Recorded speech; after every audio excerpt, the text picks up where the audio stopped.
Hello, everybody. Welcome to Hellbent Holler Live.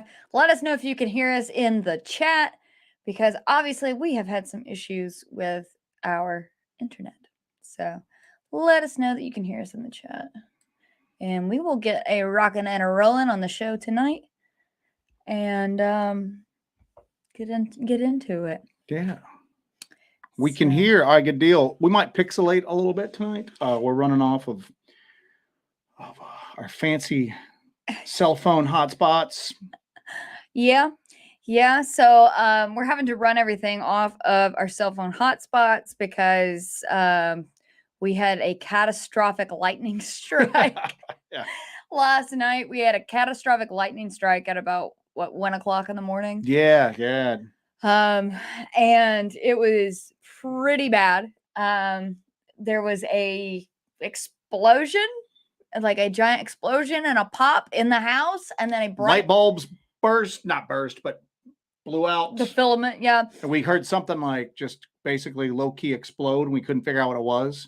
Jesse's running around the house to make sure nothing's on fire. And there was like a huge flash of bright white light. I thought I was, going to the light at that point, but it scared the crap out of me. I grab a raincoat and run outside to make sure like the roof's okay in case the house got hit. And then there was a lightning strike really close to the house. So I was like, screw this. Ain't nothing I can do about it right now. Yeah, so I went back inside. Now. So yeah, we have no home internet. So we're doing off a hotspot tonight. So hopefully we get another router thing in the mail in the next couple of days. But this is another reason why we are getting the heck out of here. We're doing this with what we got. So hopefully the video and audio quality will be good. If it breaks up or something like that, let us know. That way we're not just rambling to nothingness. So we know we're actually talking to you guys, and let us know if we need to bring the quality down a little bit. That way the stream goes a little bit. We've got it on high quality right now.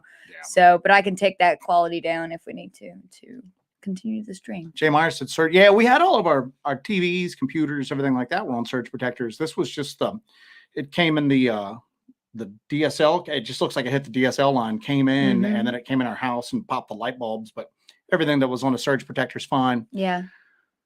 we're okay. Yep. Internet's toast. So Yeah, but we live out in the boonies, so we have DSL. So Yeah. that's part of the problem too, is we still have ancient DSL. That's why our shows are sometimes very pixelated when you watch them, because our Yes. internet is terrible. But what's funny is so Jesse had posted about this, and people were like, the government's trying to take you down. And I'm going, unless they cranked up like the Halliburton weather machine, I don't think that the government sent lightning to take out our router. Well, you never know. Wouldn't that be crazy if they did? That would though? be cool. Seems yeah. like there would be less strange ways to take us off the air. That would, yeah. Other than routing a storm towards us to take it out. So yeah. But what's crazy is I was rendering out the latest episode of Hellbent Holler, like a field investigation that we did. And so good news is expect to see that Wednesday, because we have that rendered out. The computer wasn't fried or anything like that. Mhm. So that episode is rendered out. So expect to see a new field investigation video coming out on Wednesday. So keep an eye out for that. And that'll be up Wednesday evening. So you guys have a new video to watch. I know it's high time that it's come up. So Thor is contracted by the government now. now. Great. Wonderful. Wonderful news. But yeah. all right, let's see what we got here. William Kennedy, directed energy beam attack. If they're directing lightning out of the sky, I guess you could call that. But yeah, Awesome. it was oh yeah, but yeah, so we're dealing with that. But other than that, everything's cool. Everything's we've got that trucking we have a follow-up video coming out to that area where we saw that weird light at. Yeah. And that is the one where we shared images of that weird burnt circle that we found. So we're going to release that. And we've had crazy theories come out, and we have had very mundane theories come out. Yeah, we had a long conversation, I think, when we showed some of these images on a episode of Hellbent Holler Live before. So we had a lot of interesting theories thrown our way. So went ahead and put that episode together so you guys can see the field investigation on Wednesday, and let us know what you guys think about it when I get it out. But I should be putting it out Wednesday afternoon for you guys to check out. And it's part 1 of 2. So there's going to be another part. And it might very well be something mundane that happened. Yeah, but we always want you to, throw some ideas our way. Yeah. We just want to present anything we get, just so you guys can have a look at it and see what we're up to, and have a look at what we get and what kind of evidence we get for whatever this is. I don't know what's going on. Could be related, could be unrelated, could be mundane, could be anything. So it's very important that we get these videos out to y'all so you guys can check them out. You guys really enjoy them. So Paul M., it's been a joke so far. We don't think the government shot lightning at us. In case you have not picked up on that it's been done in tongue-in-cheek so far. We got hit by lightning, but people were instantly going that the government was trying to take us out. And we were like, nope, that's not the case.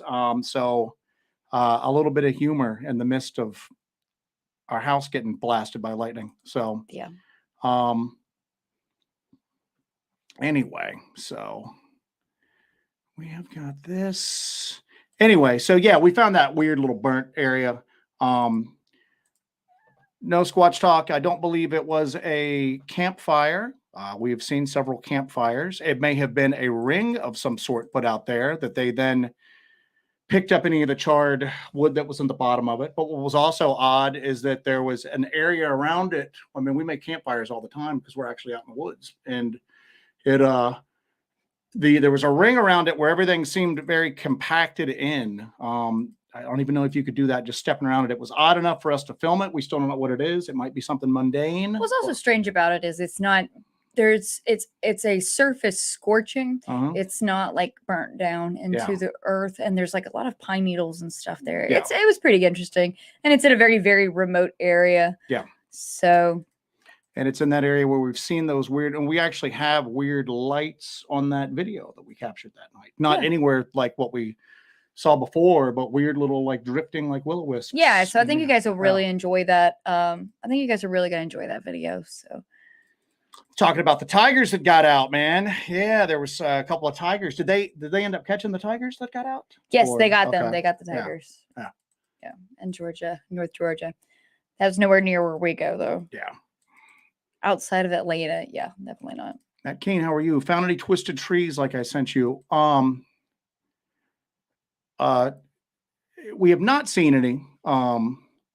We've only really found like a couple of tree twists up in that area. Yeah. So we found that one that was like crazy. It was like way high up there. It was above my head. What video did we put that in? I think it was the bluff charge video. Yeah.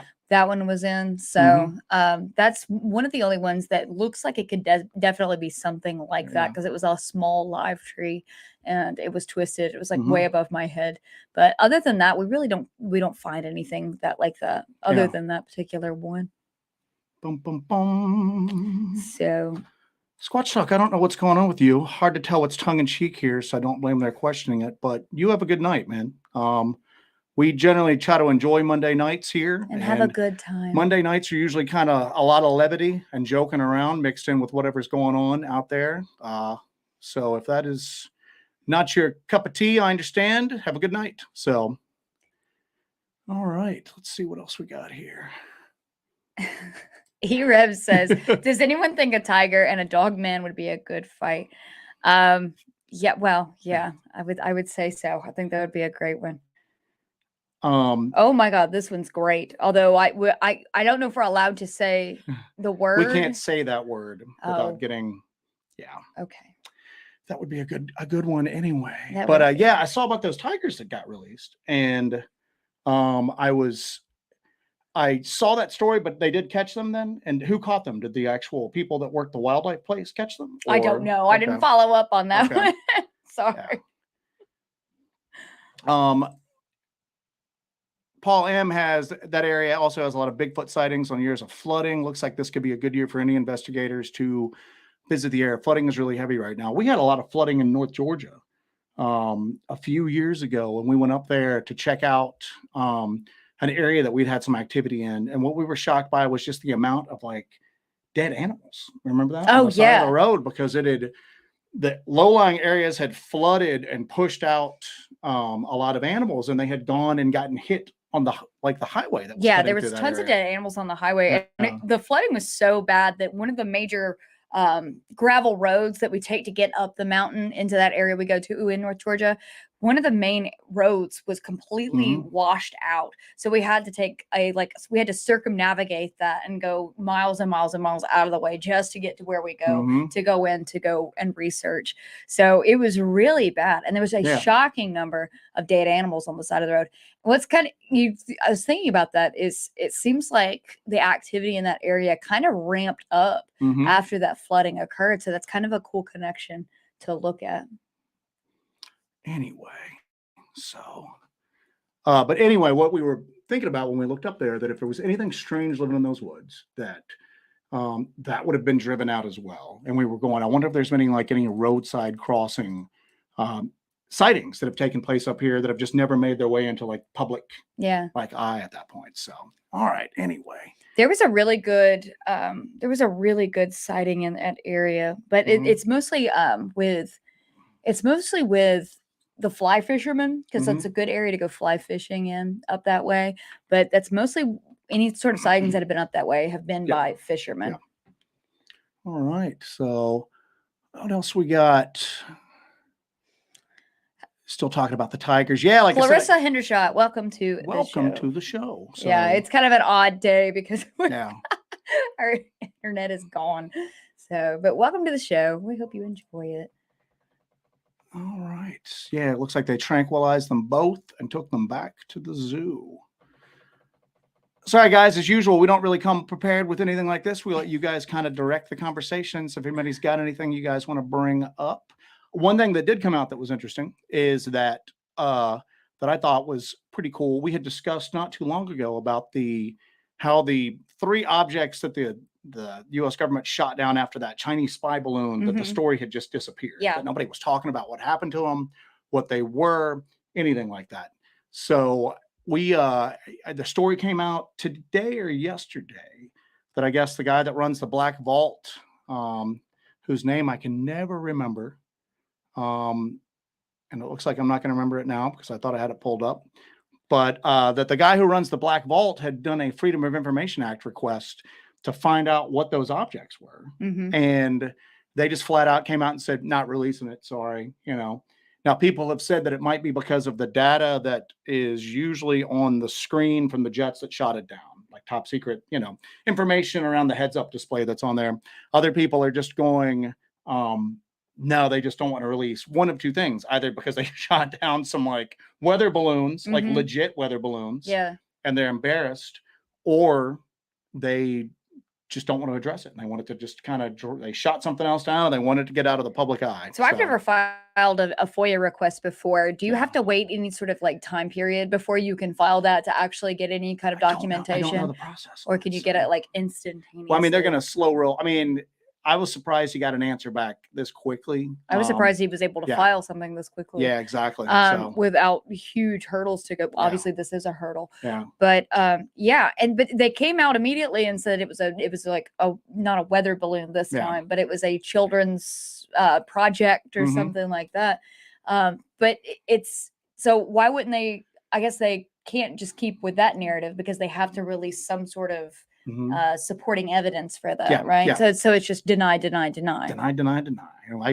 like I said before, it's almost like we're watching Roswell 2.0 happen in real time right now. I mean, what'll happen is that story will get just obfuscated. It'll just be covered up, and 50 years from now, people will be sitting around telling the story about the objects that were shot down in 2023. Well, I don't know. Like the news cycle is so crazy nowadays in 24 hours, and it's just constantly rolling over that I don't know if people are even going to talk about this going forward. It's not as big of an incident as Roswell, maybe, because there's so much information flying at people all of the time that, at Roswell, when you had something like that come out, the nightly news wasn't full of earth-shattering things, and it wasn't everyone's seeking clicks constantly, so everything wasn't the apocalypse at all times. You know?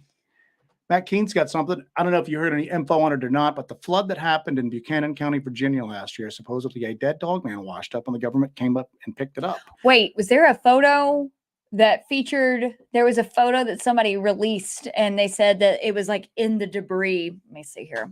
Jesse's going on the hunt. I have not heard anything about that, and I'm assuming that is just an internet rumor, or was there actually something that came out on it? So, but when you Google anything, we talked about this. I think somebody mentioned this last week. You Google anything about Dogman in any shape, way, or form, you get that children's book that pops up. Yeah. So. While you're pulling that up, Stephen Bolton says that government agencies have perfected the dark art of slow rolling FOIA requests. Then you always hear about that. I mean, again, we don't really do a lot of FOIA requests for anything. The need has not arisen, but we have some fellow researchers that we're friends with that have done them, and they've never really, I mean, they've talked about that the process is difficult and that you have to have it phrased you have to have it phrased exactly right, that if your phrasing isn't well, they can find some reason to deny you.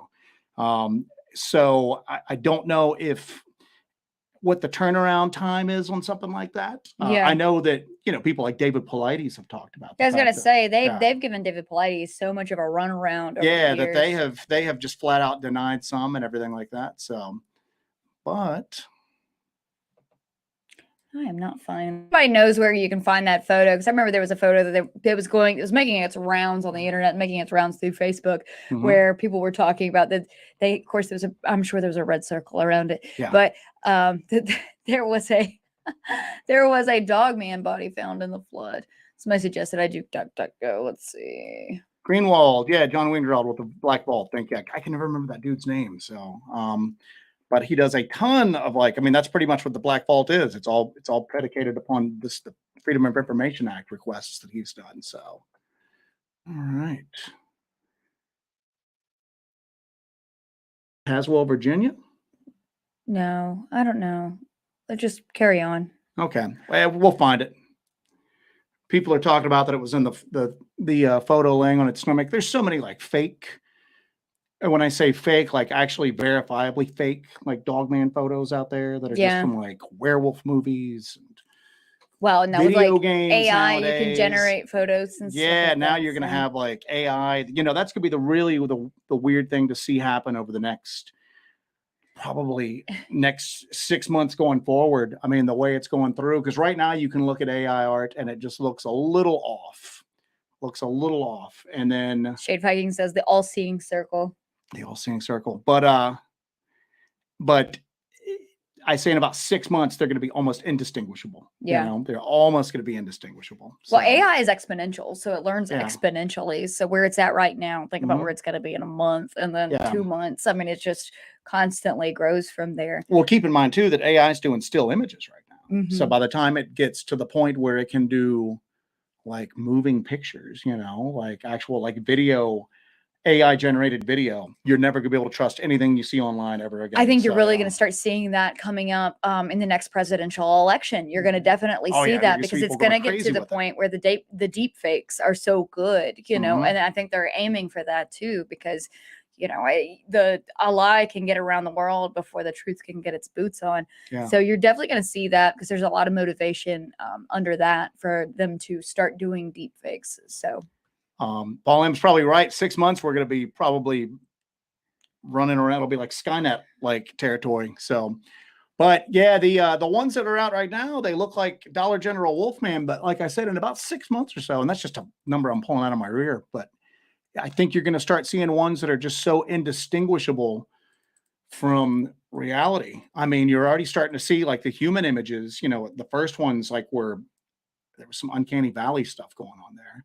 Now that they are almost to the point where they look like regular, you know, just normal people. So I think that when they get to that point where they can generate up, you know, lifelike video quality stuff of just, you know, you're never gonna be able to trust any video evidence that you ever see online again. Well, okay, so there's now like a thing that criminals are doing. They're wearing 6-fingered gloves. So now if there's video is that of them, real? if there's like photos of them committing crimes, they can dispute it because they have the AI is putting, like you've talked about before, the AI is putting like 6 fingers on people's hands. And so they wear the 6-fingered gloves, and that's how they can dispute that, oh no, this is an AI generated image. That's crazy. So it's, you know, crime is always going to adapt to the technology faster than anything else. Shade Viking, I could not take credit for that. Doug B mentioned that right above. All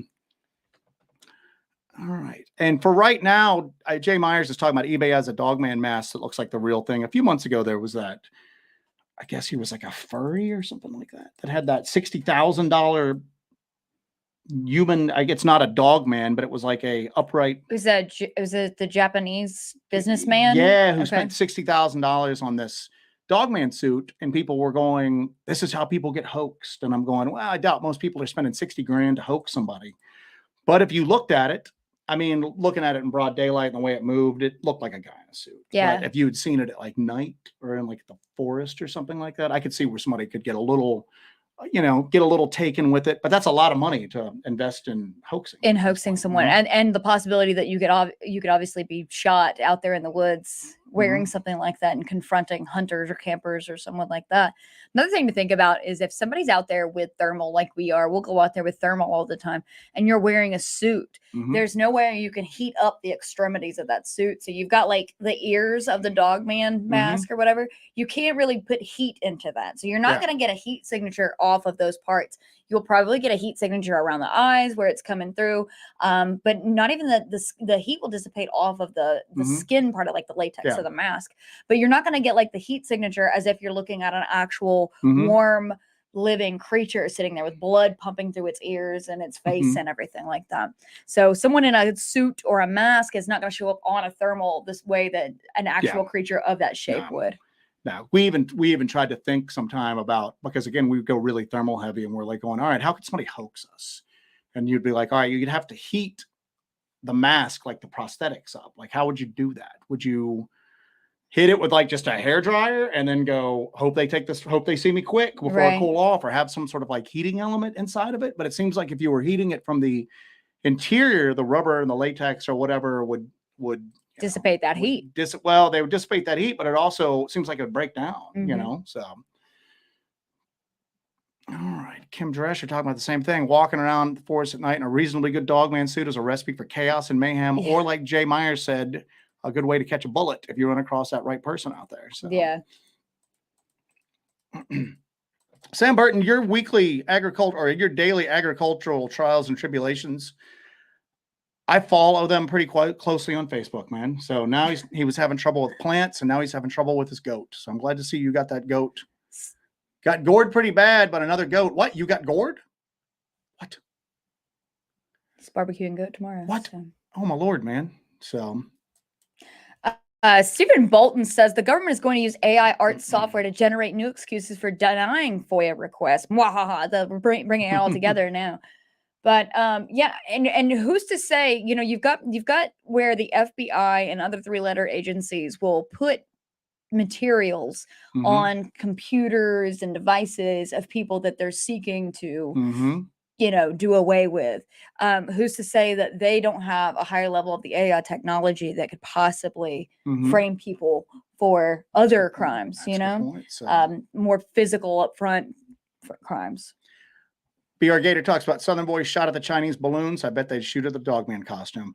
We were joking about that on here a few weeks ago that, you know, we're in South Carolina and that balloon got solved. Where at? Somewhere in the Midwest? Yeah. Somewhere in the Midwest. I don't know. Made it across half the country. It seemed like it was a news story, but it wasn't that bad until it hit South Carolina. And then all of the local sheriffs were having to get online warning people to stop shooting their rifles at the Chinese balloon, that the bullets would not make it up high enough. And I was going, man, it gets all the way across the country. And it's not until it gets to our neck of the woods that they got to warn about people not trying to blow it out. Now, you guys are on here talking about using hot hands to do it. That's an idea. That's for the ears. But yeah, and again, it's weird because we caught that weird thermal at the LBL. That was one of the things I went back on as I'm going you know, did somebody try to hoax us? And I'm just going, how do you get like the ears hot? I guess you could do that, but a mask, you would still have to have that mask generating heat, not evenly, because a biological creature, the heat's not evenly distributed, but to make it look lifelike. And I'm sure you could do it. I'm sure somebody could sit down and build out a mask and then get some sort of heating filament through it. Right. But again, that's an awful lot of, and you're going to bake inside of it too, man. You know what I'm saying? So you're going to be, whoever's wearing that's going to be. Yeah, that was June. It's going to be cooked. But that's another thing too, is you're also looking for that perfect opportunity. If you're trying to hoax someone, you have to know where they're going to be at what time. You would have to know all of that information, and you know that would have to all line up. Paramedic goes, have this turned down. Was that the mantis post or the deadly cicada? I'm assuming your hand gestures you just did. So, all right, let's see. Going through the chat here, guys. If you're on here, go ahead and give it a like, guys. Thank you for joining us today, and give us a like on the button there. Yeah, and Susan C's talking about how the government says the UFOs are real, and I'm like, nope, don't believe it. I think that when it comes down to it, there are different factions within the government. There are people that have maintained the secrecy for good reasons or bad reasons. I don't know. Maybe there's a reason why they haven't told the general public it's real, and maybe it's a legit reason.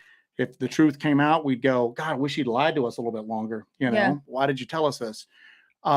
It seems like what happened is that they had it locked down for so long, and then that New York Times article came out, and some legit people started talking about it, and it seems like there was some information out, and now it seems like everything's back on lockdown again. So it's almost like there's different groups within the government trying to vie for control of the message, and that the people that want it locked down and shut up are kind of back in control now. So who knows what's going on behind the scenes. So well, also, you know, somebody like Lou Elizondo, he said he's done doing interviews, that he's said all that he's going to say, and he's pretty much done doing interviews, because every time he comes out and tries to discuss any of these matters or tries to blow the whistle on and everything, everybody on the internet goes crazy, accuses him of being accuses him of being a disinformation agent, accuses him of having all these ulterior motives. So he's just done with it. He's done with dealing with it. He's done with putting himself out there when it comes to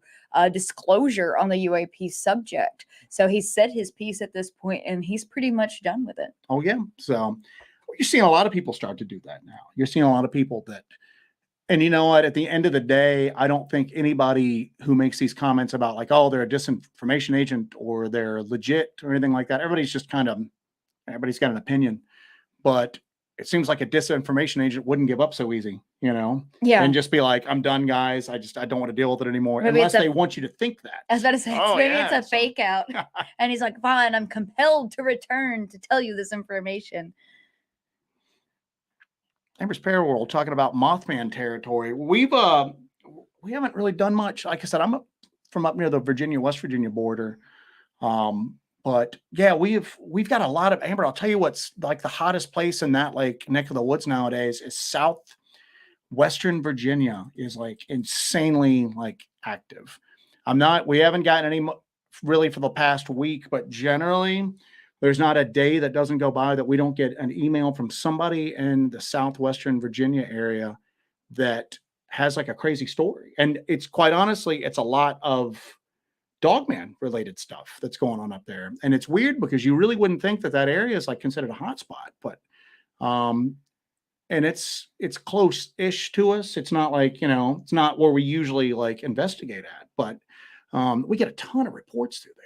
I mean, just all sorts of crazy stuff, mostly like Dogman / Sasquatch. I mean, it's probably interchangeable, but a few like, UFO type things and all that, but it's a lot of like just boogeyman type things, like Dogman or Sasquatch type stuff. And a lot of it's aggressive. A lot of it's not very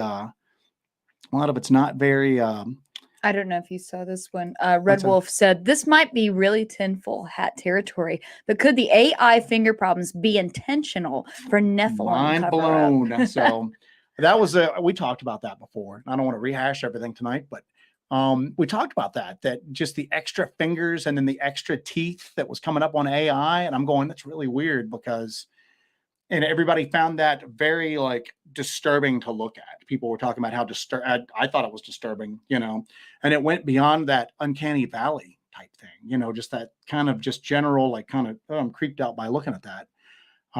It was more unsettling. Yeah, very unsettling. And we talked about how there was a, like some sort of connection to what people described, like the Nephilim, like looking like those extra teeth, those extra fingers. So Kim Drescher says, you know what I think? The powers that be realize that the genie's out of the bottle. I think that next year is going to be very interesting.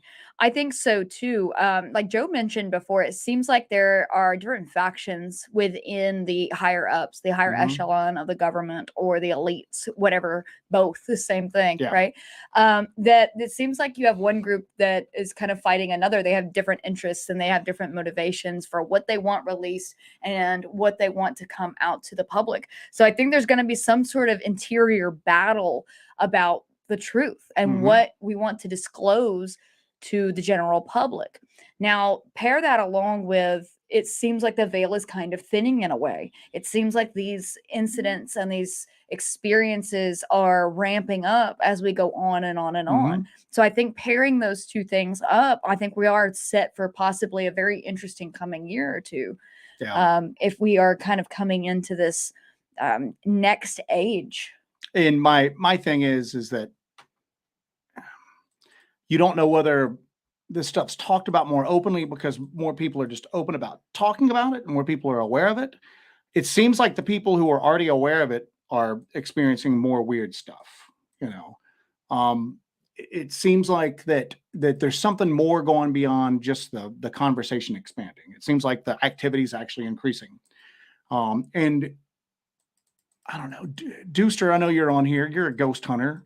Are people, and Amber, you do a lot of ghost stuff. Are you guys starting to see more like traditional haunting type stuff being reported? Yeah, that's a good question. Because we're not really tied into that community or that world at all. So it'd be interesting to see if that was the case. But I'll tell you, we are getting more and more contacts from people with bizarre stuff going on here. And I'll even mention it right here because he brought it up and posted this publicly. Hughes Televisions is within our general area. And he's having some extremely weird stuff going around his house. He's been posting it on YouTube, weird lights, everything. He's having some weird physical stuff that seems to be going hand in hand with the lights that as that activity has ramped up, his physical health has taken a toll. And he's got some, I'm not going to go into it obviously, but he's got some weird stuff going on around his house and he's suffering some weird kind of out of the ordinary health issues. So That's a common thread with of a lot of encounters, especially like UAP encounters. It's been disclosed by was it Jim Lakatsky, that the government was actually doing. And actually, Gary Nolan mentioned this, but in sort of a roundabout way. Gary Nolan has a habit of, when he talks about these things, he doesn't really directly address the subject. He kind of admits by omission of what is going on and what he's actually been a part of. But like Jim Lakatsky has talked about, he was a member of the DIA, that he has disclosed that there was a study done on the physical effects of people who have encountered UAPs, UFOs, and its long-term effects. And these are pilots. These are people who have witnessed UAPs and UFOs. It's a number of people. It's a lot of people of all ages, demographics, sexes, everything. And a lot of these effects are, it's almost like exposure to high levels of radiation. So we need to do a Gary Nolan. Gary Nolan, for those of you guys who watch us all the time, we talk about him quite a bit, but he's a Stanford researcher and scientist who was doing work on Havana syndrome. And then the government basically approached him and went, hey, we want you to look at these people, military members, people that, government, intelligence agents who have had UAP encounters and they're suffering health issues. And he basically kind of went into it out of some curiosity. And then he went, hey, there's something here. So he's one of the handful of like legit, very accredited scientists who have taken a serious look at this and gone in without any preconceived notions and now goes, hey, there's something actually going on here at that point. And I think we're miles and miles from somebody like that taking on the Dogman subject or the. Well, they talk about it. I mean, Lakatsky and all those guys talk about seeing upright canine creatures around Skinwalker Ranch. The people that are on Skinwalker Ranch will talk about having those creatures around their homes when they go home as if it followed them. Yeah. And it's weird. We've talked about it before, but if they're asked about the creatures, the physical creatures around Skinwalker Ranch, they'll get a little uncomfortable and they'll go, really not my area of expertise, but there does seem to be things that go bump in the night. Yeah. So, but then they're asked about Bigfoot and they're just like, oh, according to the Native Americans, they seem like they have credible but uncomfortable information about Dogman, but they just seem to think that Sasquatch is just a cultural phenomenon. I think it's interesting that they're so adamant about just not saying no, absolutely not. So, but they kind of go around saying anything, which is obviously a yes, Yes, so. Crazy Witch goes, we have White Thing werewolf type beings in Scott County, Virginia. And I could not remember where Scott County is at, but it is in southwestern Virginia. Somebody had just asked, do I mean southern West Virginia, the state West Virginia, or do I mean southwestern Virginia? Southwestern portion of the state of Virginia. We get stuff like this all the time. It's also been brought up that you're mispronouncing it. It's West Virginia. I grew up at that area, and even my hillbilly relatives did not pronounce it like that. Thank you all very much. So, I don't know who said that. It was somebody in the chat. Going back to this UAP, UFO subject while you're looking that up, Susan C. says, John D'Souza was talking about UFOs and UAPs. He said that UAPs are man-made, and they created the acronym to distinguish between man-made and made by others. And he believes UAP will shoot down planes soon. Is he thinking that it's going to be like a Project Bluebeam type thing going on? So, possibly. I was always kind of of the thought that UFO had such a stigma to it that they kind of went with UAP. Yeah.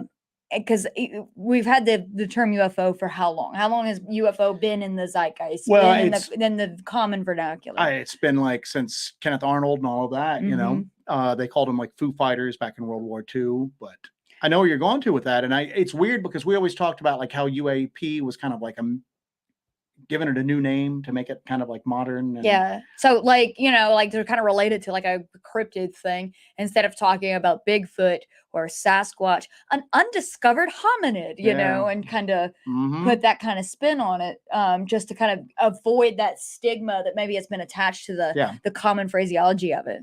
Well, it's weird because unidentified flying object to me always signified like a physical nuts and bolts craft, okay, like a flying saucer spaceship type thing, as opposed to an unidentified aerial phenomenon. Kind of, you're outside of the craft realm there. You know, the Tic Tac, they said, looked like a big flying Tic Tac, but it didn't have that UFO features. You know, the windows, the dome, something that looked like that was kind of assembled. Yeah. The UAPs really seem like they are formless lights, you know, shapeless. So it's more of an encompassing phrase. Yeah, yeah. And the I don't even know what the new term is, but it's Arrow. It's yeah, that's the new that's basically the new OSAP. They're going to be taking over kind of the mantle of what OSAP has done in the past. It's all domain. I gotta look this up. There's no way to remember all these things. The all domain anomaly resolution office, they've got it for all domain because there's the submerged objects. A lot of these things are going in and out of the water at that point. But Susan's portion of it, I think there's a few things just to get like just completely broad acceptance of it. I think that there are, I can't say I think that there's a possibility that there have been some sort of physical craft that have crashed in the past here from somewhere else. And whether they're like time travelers or from like, you know, another planet, or they're like from here, you know, like ultra terrestrials. And then I think that they may be in the air. And then I think that there are human versions that they've tried to reverse engineer. They're in the air at this point. And how do you tell the difference? I mean, I don't know. Do you know what I'm saying? Something weird in the air, something weird in the air. I mean, that's the only, you know, definition I can give it. But it's weird because everybody's talking about Project Blue Beam, and I'm going, wouldn't they like make, if everybody's talking about Project Blue Beam, would they still try to do something like that, knowing that everybody is instantly just going to be like, oh, you're just faking this? I mean, there's a good chunk of the population now that's aware of that. It's not just a fringe topic anymore. So. But is that enough? I don't know. It's a good question. Yeah. Or do they even care at this point? Well, I mean, you know, with a lot of psyops, you have a large number of people who know it's a psyop, and they are shouting from the rooftops that it's totally a psyop. But then the general public just completely denies it and says, why would they lie to me about this? Why would I be lied to about this? So I don't think it matters that there's so many people out there aware of the possibility of Project Blue Beam. I think that it's just, they're just going to barrel straight through if they're going to do something like that. And they're just going to call the people that try to say what's going on. They're just going to call them crazy and marginalize them. Tinfoil hatters. Yeah, of course. The Doosters are the resident Hellbent Holler ghost hunter. The veil is getting thinner, and yes, activity is increasing on a paranormal level. So now Jonestead Farms, she's had a near-death experience we've mentioned before here on the show. She says she is seeing orbs and quick glimpses of shadow figures. Haven't seen this stuff for years. It's starting up for me again. So it seems like a lot of people are kind of having increased activity, not just people who are active ghost hunters, but people who are sort of involved in this kind of stuff and looking out for this stuff. I have an increased number of people. Excuse me. You okay? You dying over there? I'm choking on the water. My son. Poison water. I've had an increased number of people who I come in contact with in my daily life. Jesus, man. I have a whole number of people that I come in contact with in my daily life that have nothing to do with the paranormal, with UAP research, with Sasquatch, cryptids, anything like that. And they're coming to me, and as soon as they find out kind of what I do and they find out about my channel, they're talking about experiences they've had. And I'm sure anybody that's been involved in this kind of work, when you have what we call normies kind of come to you and tell you about their experiences, they may laugh at you at first, but then they say, well, you know, and then they talk about their experiences. Well, I have people coming to me who have known what I've done for a while, and they're starting to have more and more experiences. And these are people who are not tapped into some, you know, shadow network of whatever's going on below the surface. These are just normal people who tend to ignore this kind of thing. But they are coming to me with experiences that are recent experiences, and they want to know more about it. Now, does more and more normie type people looking into this phenomenon, does that increase the power of the phenomenon? Is that the tulpa effect kind of taking over right there? Is it feeding in that more and more people are interested in this? Are these ghost shows that are really popular on TV, is that exposing more people to this? And is that kind of causing all this to gain strength? There's a lot of factors involved in what it could be that is really, really just bringing this up and ramping up this activity. Well, you know, you've got, if you get past just the tulpa like the tulpa thing, basically saying that you get enough people or you get someone who is putting a lot of mental energy, you can actually bring forward an entity. That's hard for me to wrap my head around. Yeah. Because at that point you're really off the reservation. But people have talked about it for years. You could get into just, some sort of like, archetypes. I don't know, but there is an observer effect in physics where just the act of observing something causes, it causes an effect on a system.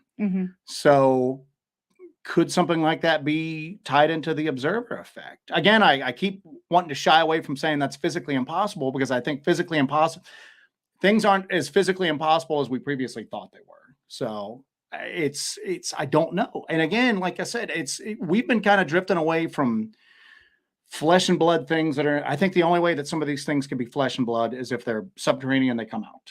I just don't think they're on the surface of the earth ever. Not at all times, at least. Or they're interdimensional, or maybe they are from outer space. I don't know. But it's the tulpa thing is, I don't want to say, to me it seems hard to believe, but a lot of this stuff's hard to believe. I mean, there's a lot of stuff that's been quite a stretch, but then things that we've experienced personally, we've seen has, completely turned that on its head. I don't think it's completely out of the realm of possibility that the collective human unconscious could feed into some sort of psychic phenomenon. Well, it's cool. I mean, and we've really got to do a Gary Nolan episode sometime, but he was talking the other day when one of the interviewers said, well, that's physically impossible. And he goes, how are you quoting, how are you going to like lecture me on what's physically impossible? Right. He goes, I personally don't know what's physically possible or physically impossible anymore. And that he quoted the Arthur C. Clarke, quote, that any sufficiently advanced science is going to be indistinguishable from magic. And he's going, what sounds like absolute just crazy, like, magic to us might be physically impossible. If these like UAPs, whether they're man-made, whether they're from somewhere else, they're behaving in ways that it's beyond our understanding of the physical world. Or at least the understanding of like Einsteinian physics, how things are supposed to happen, like, in the real world, not on the quantum level. It's going to show that maybe we don't have such a good grasp on reality after a while, that like normalcy bias is kicked in, just that every day of our life up until this day has been basically the same. So therefore it's completely impossible for anything outside of the ordinary to ever happen to us. And I think that normalcy bias kicks in. And I think that normalcy bias is being challenged a lot with more and more people every day. So, I mean, we really ought to, there's so many like just encounter and like witness story shows out there, but like once a month we ought to really kind of share some of the emails and stuff like that. I think that would be really cool. They're pretty wild. So yeah, we get crazy emails all the time. I was wondering too, I think that if you have more people involved in these subjects that have kind of the approach like Gary Nolan does, I mean, he's a professional in his field, but he's someone that is willing to admit that they know enough to know that they don't know anything. Yeah. And I think that when you approach these subjects, especially, I think it's important to kind of keep an open mind to the possibilities of what these things could be. For example, things that we capture in our videos, things that we see, things that we talk about, things that other people capture, things that other people see and talk about. If you instantly dismiss them, I think that you are doing a disservice to yourself and the subject. Yeah. Because you're not accepting that maybe there is more out there. And then why go and try to fight? Why go and try to fight people about it if you've just completely closed yourself off completely anyway? It's that professional skeptic, mindset where you're just going to argue it. The science is settled. You're going to argue it. It's done until the science isn't settled anymore. And then you just kind of go, my bad. And then you go on to the next thing. What's up, Carlito? I just totally lost my train of thought. I'm sorry. Damn it. No, it's not you. I got sidetracked by Carlito Castro. Sidetracked me. But it's weird because even again, I don't want this to turn into the Gary Nolan show, but you got to admit that when somebody brings, I know where I was going to. Now I'm back on track. But when somebody who is anybody's story is important, whether you deliver the mail, whether you are whether you're a homemaker, whether you work for the county, whether you do anything like that, whether you're a doctor, a lawyer, an airplane, certain people are trained better than others to observe and report what they saw. So obviously their testimony might be especially compelling, but it's one of the things that Gary Nolan talks about is that he goes, everybody's so quick to dismiss anecdotal reports. And he goes, to me, anecdotal reports, it's not the end all be all. And I'm not going to change my way of thinking just because of anecdotal reports. But let's take Southwestern Virginia, like I was talking about. We're getting a ton of anecdotal reports out of there. At some point, you have to go anecdotal reports that are all unrelated, but all follow a certain pattern. That's another layer of evidence. At that point, it definitely deserves a look, does it not? Yeah, it definitely deserves a look. I mean, if we've got all of these people in like a relatively small geographic area that are independently contacting us with very similar stories, there's some smoke there. And that means that I don't know what that fire is, but there's fire there. And to go back to what you were talking about as far as is just people being like accepting and willing to think about things that are outside the normal. He might even be on here right now, but a guy that's on one of the Bigfoot forums that I'm on had asked me a couple of days ago. He was like, "What's the name of your channel again?" And I told him, because I don't really talk about it on the forum that much. And I gave him like a little caveat. I was like, "I'm just going to warn you, we've kind of gone into some weird stuff. It's no longer about just like the Bigfoot research to us, although we will do that when we go out in the woods if we think that we're experiencing like Sasquatch activity or people are reporting Sasquatch activity." But I was like, listen, I'm not pulling a Stan Gordon. I don't think UFOs, physical craft, are landing and like Sasquatch is walking out. I don't think that in the slightest. I can't say that's impossible anymore, but that's not where we're going at. But it seems like there is, regardless of the cause, there are things in the sky behaving in ways that seem impossible, that come from somewhere else, do some impossible stuff, and then go away, and we don't know where they came from or where they went to or how they did what they did. Well, people are seeing things on the ground that we don't know where they came from. We don't know where they went to. We don't know how they did the stuff that they did. But I was even kind of thinking, if we decided to get real pretentious with it, we could, you've got, UAPs, unexplained aerial phenomenon. You could almost have UTPs, unexplained terrestrial phenomenon. Ooh. And you could even have, UAPs have the 5 observables. Okay. There's things that happen that they have to be, and I'd have to pull up the 5 observables because you're not up on your MUFON. It's not. This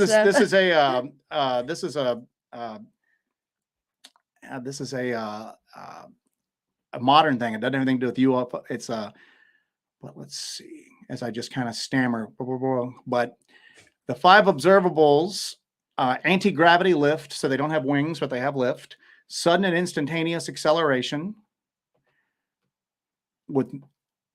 They have hypersonic velocities without a signature. They don't have like anything breaking the sound barrier. They don't have that sonic boom.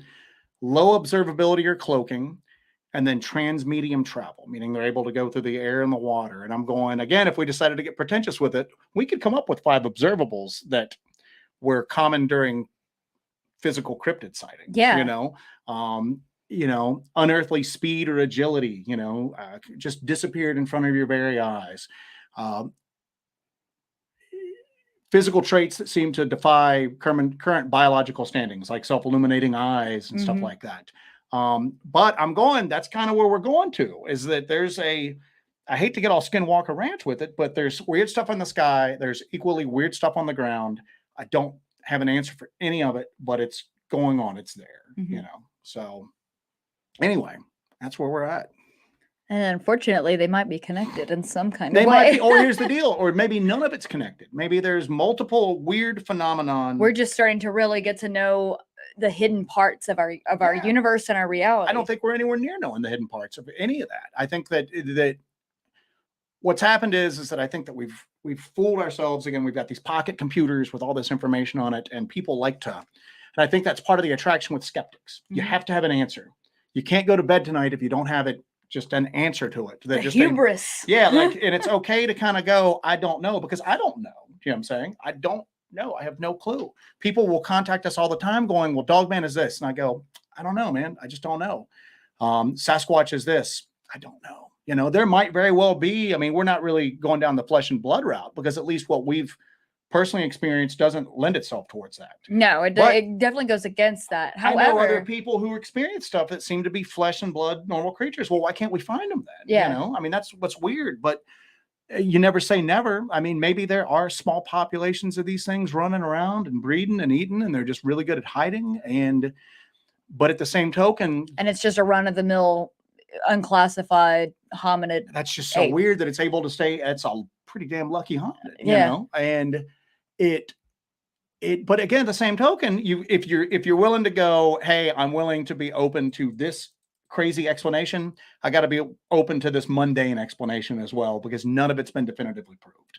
I will say, though, that a lot of the skeptics' arguments against a flesh and blood Sasquatch are pretty damn good arguments. You know what I'm saying? So, and how do you get around those? Well, when you say, hey, it's not a flesh and blood creature that's here all the time. Maybe it's well, I saw one eating. Well, maybe these things need to eat. Maybe they're just not here all the time. Where'd they come from? I don't know.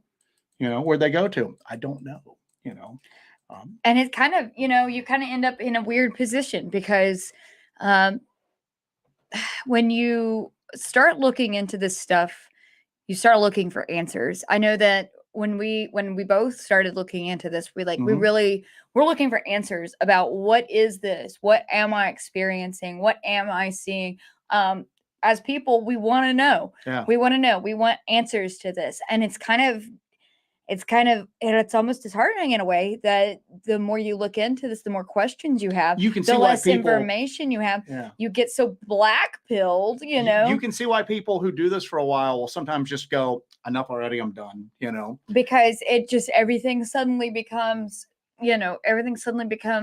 I don't know. Yeah. Things get weirder. Things take strange directions. That's why I always mention that trickster element to it, that there's something else to it. But you can see how you can kind of get black-pilled with the subject if you take the data that is being given to you and you run with it. It's so exciting. It's so it takes you on new frontiers, but it seems like a lot of people really enjoy that nice little perfect package. They like to encapsulate things, like to put things in that it's a monkey running through the woods. That's a nice, like, good, clean package. And that also gives you hope that there's going to be an answer one day.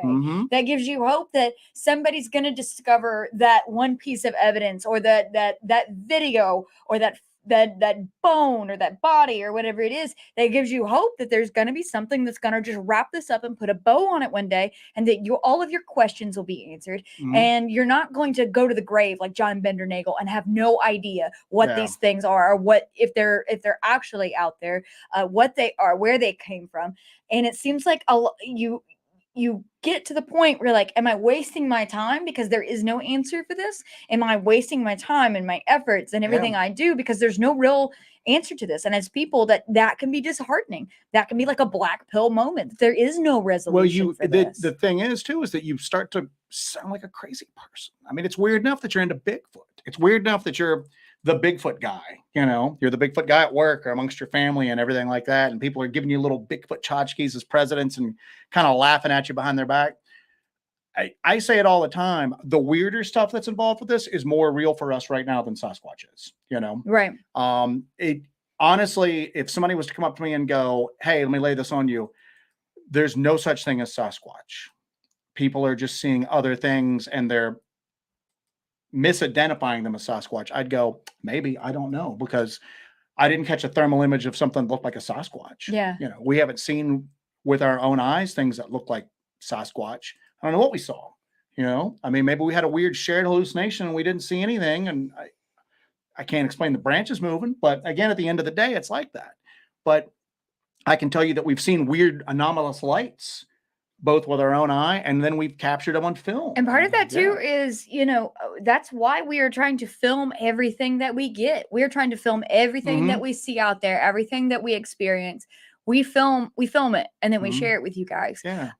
Because we don't know what we're seeing. Sometimes we just have no clue what we're seeing, but we know how to explain what it isn't. We know we can eliminate some things just by going through this process. We're not going to have an answer for what it is. We might have a theory, but we don't have like solid answers for what a lot of this stuff is. Well, then they mentioned earlier, we're going to release that video about that scorch mark we found with the, and again, if it had just been the scorch mark, I would have gone, and somebody had even went, hey, maybe they made a fire in a cauldron out there, like, so the fire is inside the cauldron itself, so it scorched it without leaving any like burnt wood. It just, and I went, I don't know why somebody would bring out a cauldron, but you know what, I can't say that's not possible.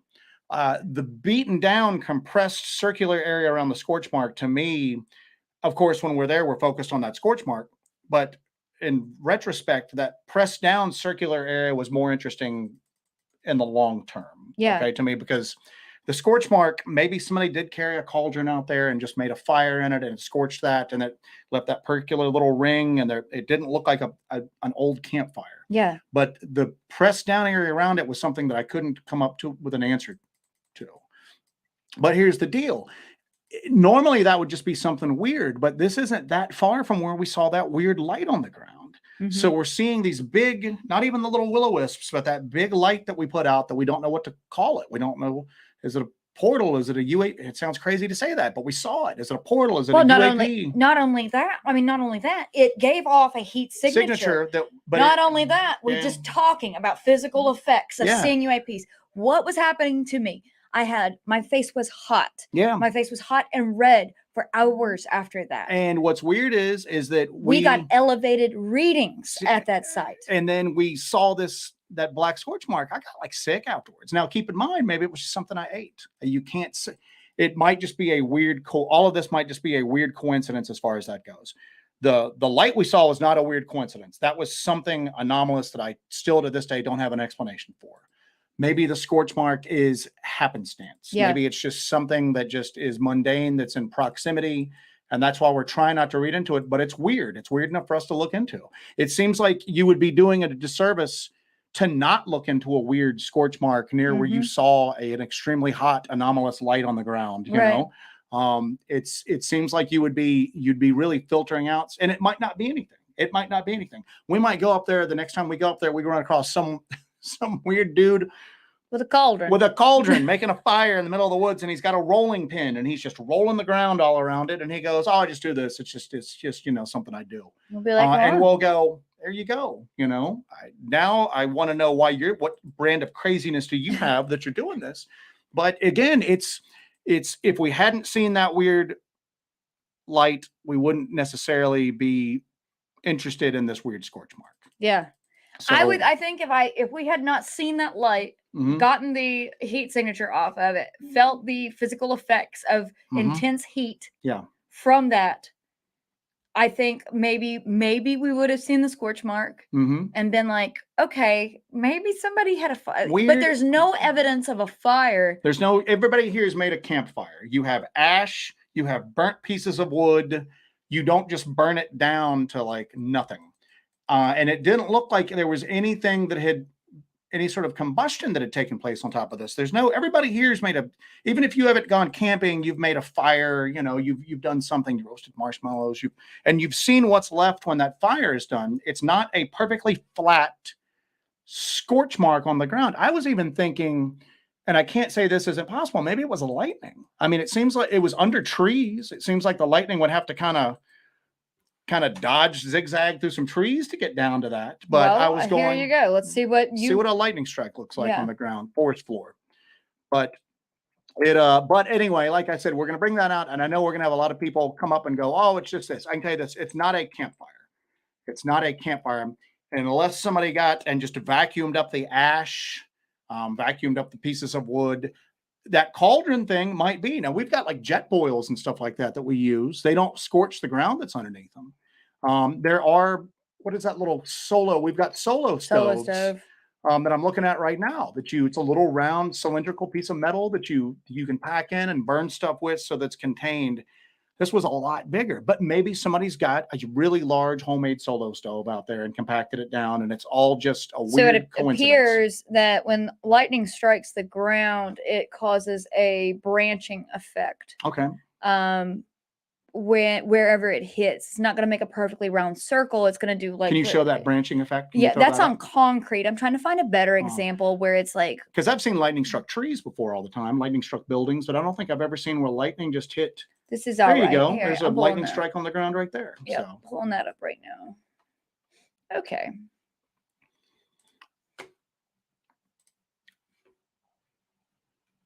Present.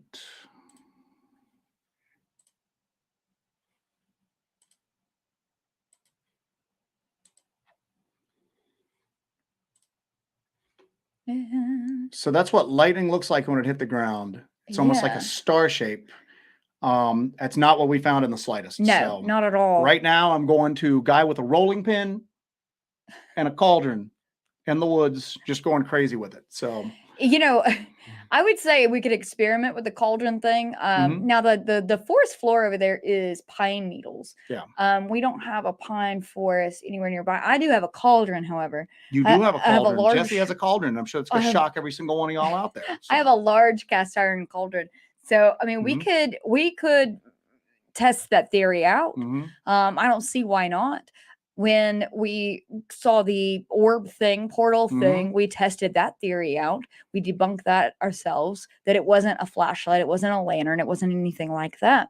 So if these are the theories of what this could be, it's a cauldron on the forest floor, scorching the ground below it. And then maybe I just got ill because, I don't know. You know what I'm saying? Because that's never happened to me before or since. I do want to do a quick right turn here. So it's cauldrons and indigestion. Cauldron, indigestion, rolling pins. Deborah Stewart, we used to have a summer home in the UP of Michigan. We'd seen lots of huge wolves around and very strange things like huge fish walking trails. Where did Mr. Doyle see his upright wolf? Was that in Michigan? It was in Michigan. We have a guy that we talked to online because, as you know, we're into knives. A guy who is a knife maker, and he basically makes knives in order to support his fishing habit. Yeah. So he is really big on fishing, and he is not into any of this stuff at all. We know him because of our shared love of knives and because his work is like amazing. So Jesse talks to him on social media sometimes. He got in touch with you, a month ago? And because obviously everybody knows Jesse's into some weird stuff in addition to being into knives. He got in touch with her, and could you tell what he told you? Yeah, so he got in touch with me, and he likes to go fly fishing, and he is an avid fisherman. He is probably one of the best knife makers in the world. Yeah. But he makes these gorgeous knives. But he was going out fly fishing, and he lives in northern Michigan, I believe. So he's going down, he's in his truck, and he's going down this logging road to one of his fishing spots. And it's in the middle of the day. He said it was a bright, sunny day, middle of the day, and he came around a bend in the road, and this is kind of an overgrown, kind of old logging road. Middle of the day, sunny, bright, nice, warm day. He said he came down and came around the bend, and standing on two legs in the middle of the road was a super dark, like black, giant wolf. And it stood there, and he said he stopped the truck and just stared at it for a minute, and it stood there. And then it went down to all fours and then went into the bushes. But it just stood there like a person just staring at him on two legs in the middle of the road. And then it just slinked into the woods after that. Yeah. And this is somebody who's not into this stuff, and quite honestly has been just kind of amused by it, and never really, and just thought it was just kind of, just to be honest with you, ridiculous. Is now contacting her going, hey, listen, I saw this wolf. So again, if it's just more people getting into it, how do you explain those sightings like that? Yeah. It's just when she mentioned, I do want to know about the fish things on the hiking trails though, man. So Paul M says, "Sorry guys, but I look at the interdimensional angle as being a scapegoat for lack of proof. No offense to anyone follow that, but actual proof is needed. And it disappeared, just don't do it." I agree. We do need actual proof of these things. Otherwise, we wouldn't be doing this kind of work. We wouldn't be looking into this. That wouldn't be what nobody would be looking into this if we weren't looking for actual proof. I think that when people talk about this interdimensional angle, I think that's people just positing theories and ideas of what this could be. That's not saying it's interdimensional, close the book on it. No, that's just throwing something at the wall and throwing a hypothesis out there of something that it could be that could explain what that is. But that doesn't mean you stop looking into this. But you have to kind of look at other possibilities and other angles. You say it's a scapegoat. It would be if that was just what somebody was using as an excuse to not look into this any further. If they would just stop right there, if they just stopped right there and said, "Well, it's interdimensional.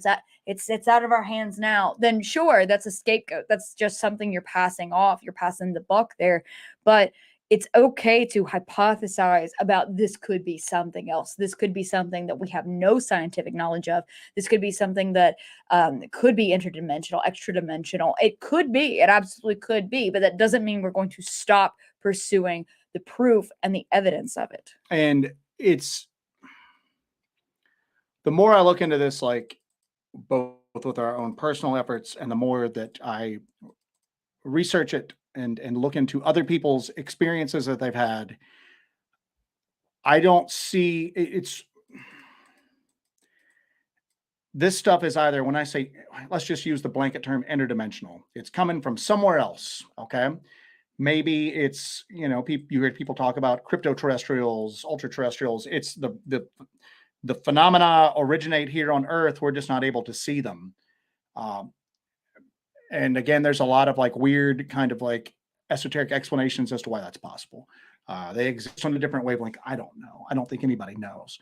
But I think that where I'm at least at this point, the area that I'm going into is there's either something, and let's just call it interdimensional, it's coming from somewhere else and it's not here permanently, or everyone who has had an experience has been part of a mass group psychosis, some weird mass hallucination, and we've all fooled ourselves into it. And it is something, and it's some sort of weird cultural phenomenon that people are fooling themselves into it. Yeah. I would believe that we're all victims of just some sort of mass hallucination, then saying that it's something that's here and it's real and it's just here all the time and it's mundane and we just can't find it. So I think that when you look at that interdimensional angle, I think that it could be interdimensional. It could be like, I don't see how logically you'll hear about with UFOs, like UAPs, that they're time travelers from the future. And I'm going, I mean, maybe like sightseer, but it seems like if they were advanced enough to come back, they'd be advanced enough that we'd never see them. Yeah. It doesn't make sense to me, but I can't rule it out because I can't disprove it, And if seen, wouldn't that, you go with that whole theory that if somebody travels in time and they alter anything, the butterfly effect, they alter anything that could change the trajectory of time altogether. So if somebody who was not supposed to see them on their time traveling sightseeing trip, they see them and that changes the course of their life forever. They just go off the deep end. They see this craft. Yeah. They go off the deep end. Their wife leaves them. They never have a child. Does that not change the trajectory of the future? Maybe you can't change the future. Maybe you could go back and go, I'm going to kill Hitler. And then you go back in time to kill Hitler and you trip getting out of the time machine, snap your neck, and Hitler just keeps on trucking along because you can't change time. That pesky Hitler got it again. But back to that point, Paul, is that's where I'm at with it, is that all of these skeptical arguments about why don't we have proof, they're pretty good. Why don't we have proof? If these things are just flesh and blood creatures, or we should have proof by now. If these are, why do we not have proof? Why is there not something out there? Again, there's a government cover up. I mean, there's no mistakes made. There's no mistakes made at all. I mean, that's a real fine net that doesn't allow any room for error or poor judgment or stupidity, just year after year after year. You have to be 100% perfect year after year after year. I mean, look at the black cat sightings as an example. That doesn't seem to make sense, but it happens. Yeah. There's lots of areas where black cats are not supposed to be, but people see them. You know, people do see them. People do have photographs of them. So there are, as you would say, slip ups or whatever. But like there are examples of that happening. There's like none here. Yeah. You know, and that's the thing is that, you're exactly right. Is that you've got to, at the end of the day, you have got to address where is the physical evidence for it. And the physical evidence, I don't think anybody has got just incontrovertible like evidence. I don't think anybody's got something that you could just trot out and go, here, smoking gun. Nobody's got that smoking gun. Yeah. It ain't the Patterson-Gimlin film. It's not cast footprints. It's not our thermal image.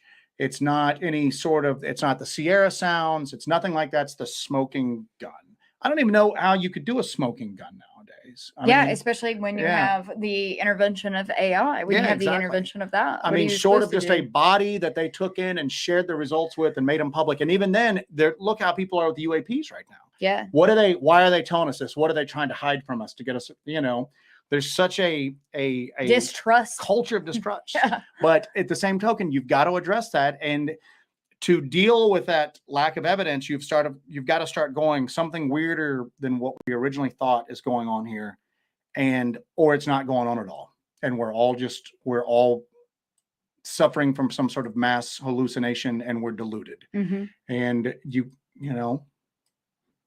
I don't know, but I mean, that's where we're going at with it, man, is that it's all of a sudden that lack of evidence makes the flesh and blood hypothesis become just kind of real difficult to swallow, or at least for me. I mean, at least for me for it. So I'm trying to catch up with some of the chat here. When was this? Hang on. I've lost it now. Stingray 1975, I'm catching up, but Stingray 1975, hello, sir. I have 2 closet doors that like to open on their own from time to time. So everybody's coming in with their weird light stories, and I'm hella behind in the chat right now. So that's all right. You can catch up. I believe in you. Yeah. What? Go ahead. Just Jay Myers, if you had a Dogman run in front of you while driving, would you stop or run it over? At this point, I'd run it over. You're gonna disable your car in the middle of nowhere with maybe more Dogmen rolling up on you? Look at what happens when you hit a deer with your car. Is it going to stop these a-holes from like coming after me on the internet constantly? Here is your Dogman. Man, leave me be now. So not today, Saban. I don't know. I know we were rambling. A coincidence. You both just described multiple symptoms of light radiation poisoning. If you could elaborate on that in the chat, please do. If you're talking about me getting sick when we saw that, and then I puked. We're not putting that in the. You'll hear me kind of because I'm holding the camera. But you're not putting the footage of me and getting sick, But here's the deal. I got sick. No, I didn't immediately leave the woods and go to an area where they did we checked ourselves for radiation when we got home, and we didn't have any trace radiation. We got in touch with our friend Ron Lanham from Wild and Weird, because he's the UFO guy, just kind of taking him through that. And he goes, you guys both need to immediately check yourself for radiation. So we busted the Geiger counter out and we were fine. So maybe it's just happenstance. You can't rule out happenstance, but at the same token, it's a weird coincidence. Maybe this is all just weird coincidences, and that's all it is. Maybe there are no coincidences. Let's see. I'm gonna go all the way to the bottom. You can catch up, homeboy. Ghetto Yeti's got this good one here. Whoops, I'm sorry. The UAP thing also lets them include all domains, but also includes the para aspect. I'm glad you brought that up, because that was something that I don't know if anybody has talked about before. And I just kind of, that all domain anomaly, that pretty much goes, that's all domain that crosses all the spectrum here. Would like paranormal like activity get under that? Are they to the point where they're going to start looking into that? I mean, we know that they funded Skinwalker Ranch, but then apparently they walked away from that entirely. And I'm pretty sure they have. You always hear about like Area 51. They don't use Area 51 anymore. Area 51's a cover, that there's some other place that they're using instead of Area 51. Maybe they walked away from Skinwalker Ranch because they got somewhere else that they're looking into. But it's weird that a lot of that because I'm not a ghost guy. I'm having to embrace the fact that a lot of that stuff actually happens now. So.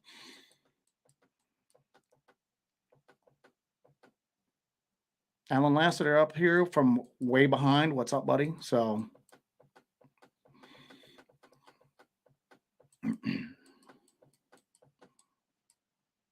So we're both trying to catch up on the chat. yeah, You chat guys just kind of blew up all of a sudden. It was lagging, and then you guys just got, hit that like button, kiddos.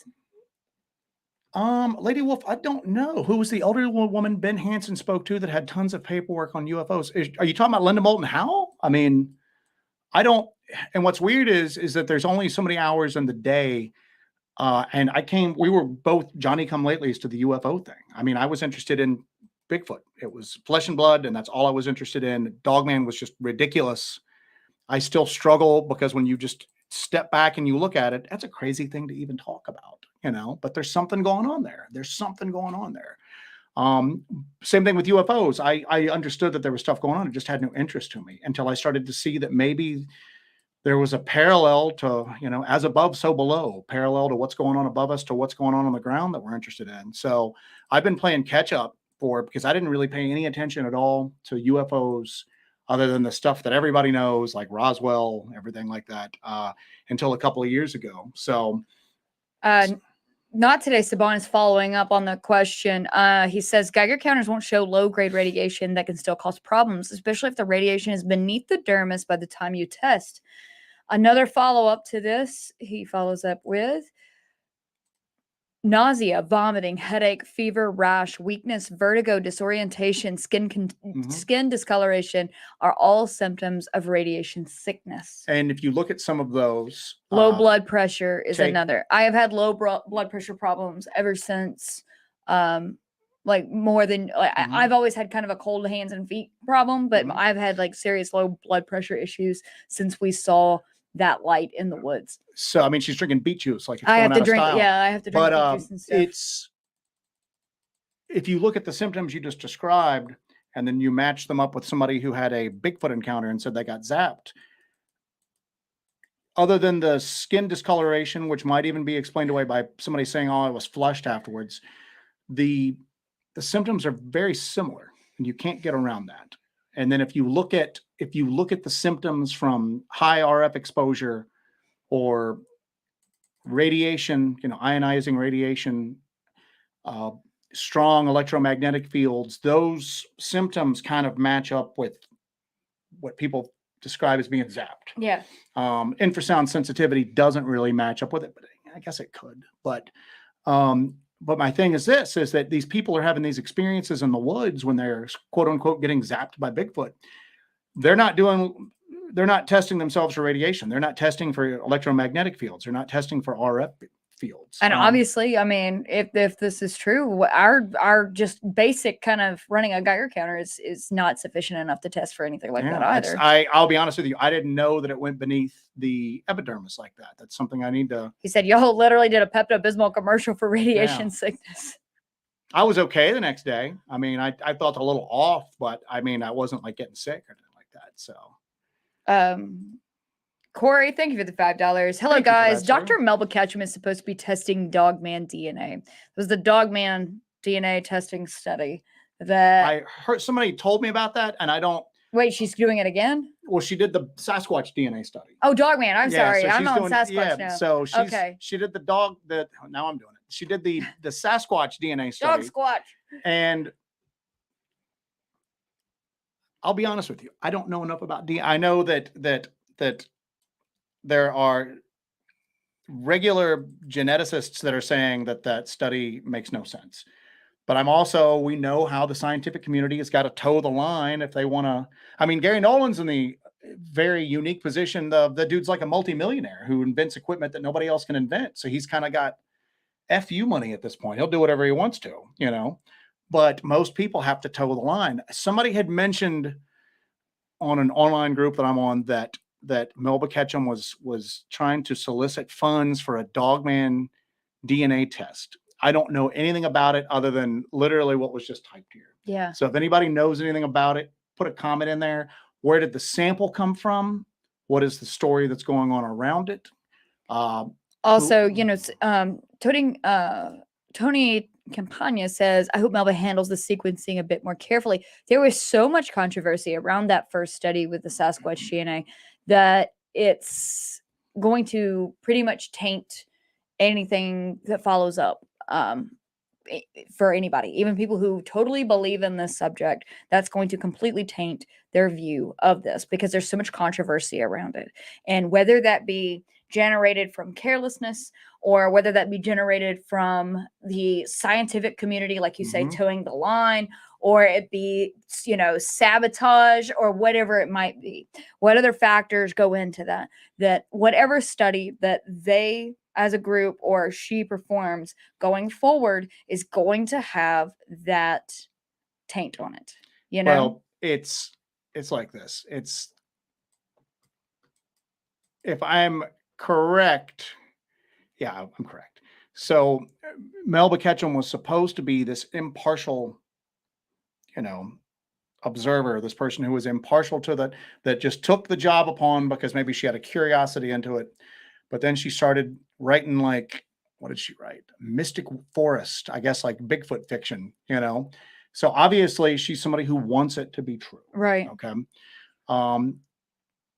So at that point you kind of lose your impartial, your claims of being your impartiality is gone at that point. Jeff Meldrum's going through that too, because you see Jeff Meldrum wearing like the Bigfoot medallions and all that. I mean, obviously he thinks it's real, but I'm just saying to the general population, they look at it, and if you're trying to put yourself in as like, look at me, I'm this impartial academic who has looked at the evidence, and impartially I'm saying there's something here. Now you look like a believer that's trying to convince people, and there's nothing wrong with that, right?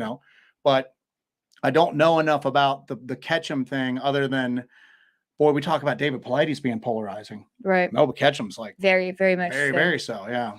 Not today. Saban follows up here with saying, back to the radiation talk. I know we jump around a lot. It's because some stuff comes up in the chat. We kind of go on a subject and then we hop around back and forth as it comes up more in the chat here. Not today. Saban says, but Joe, if you view Bigfoot as part of this, they could emit radiation naturally themselves. Plenty of creatures emit radiation, just like people can emit it if they're exposed to it for a lot.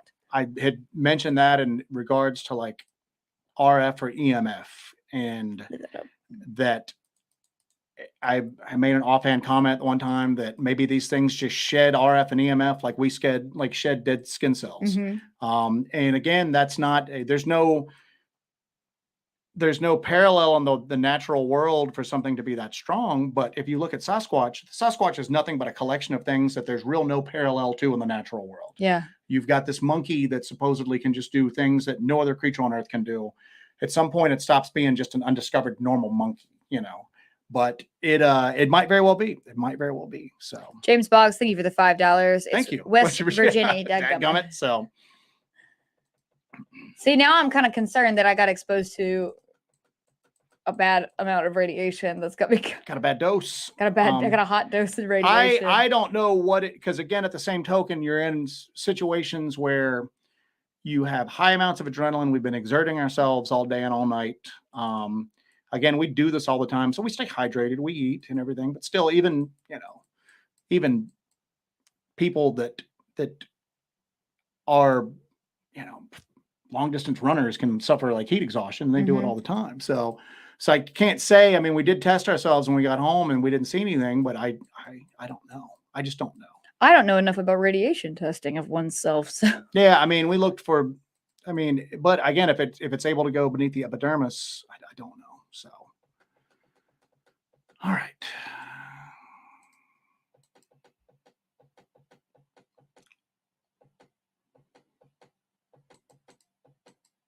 Silence here. Silence here. No dead mics. Thank you, Sue Accord. I appreciate it. Thank you. And let me follow up with what the flock is here. He decided to, I guess, play hooky with work. Yeah, I thought you were working tonight. Someone say taint. There's our boy. All right. Yeah. All right. Ghetto Yeti, talking about the Ketchum study. Given the legit people involved in the DNA study, I think that Dr. Ketchum and company were railroaded. I think what's happened is that it's one of those things that just got tainted to such a degree that you don't know what's real and what's not. And it's got such a bad reputation at this point that it's dare I say nuclear to touch it.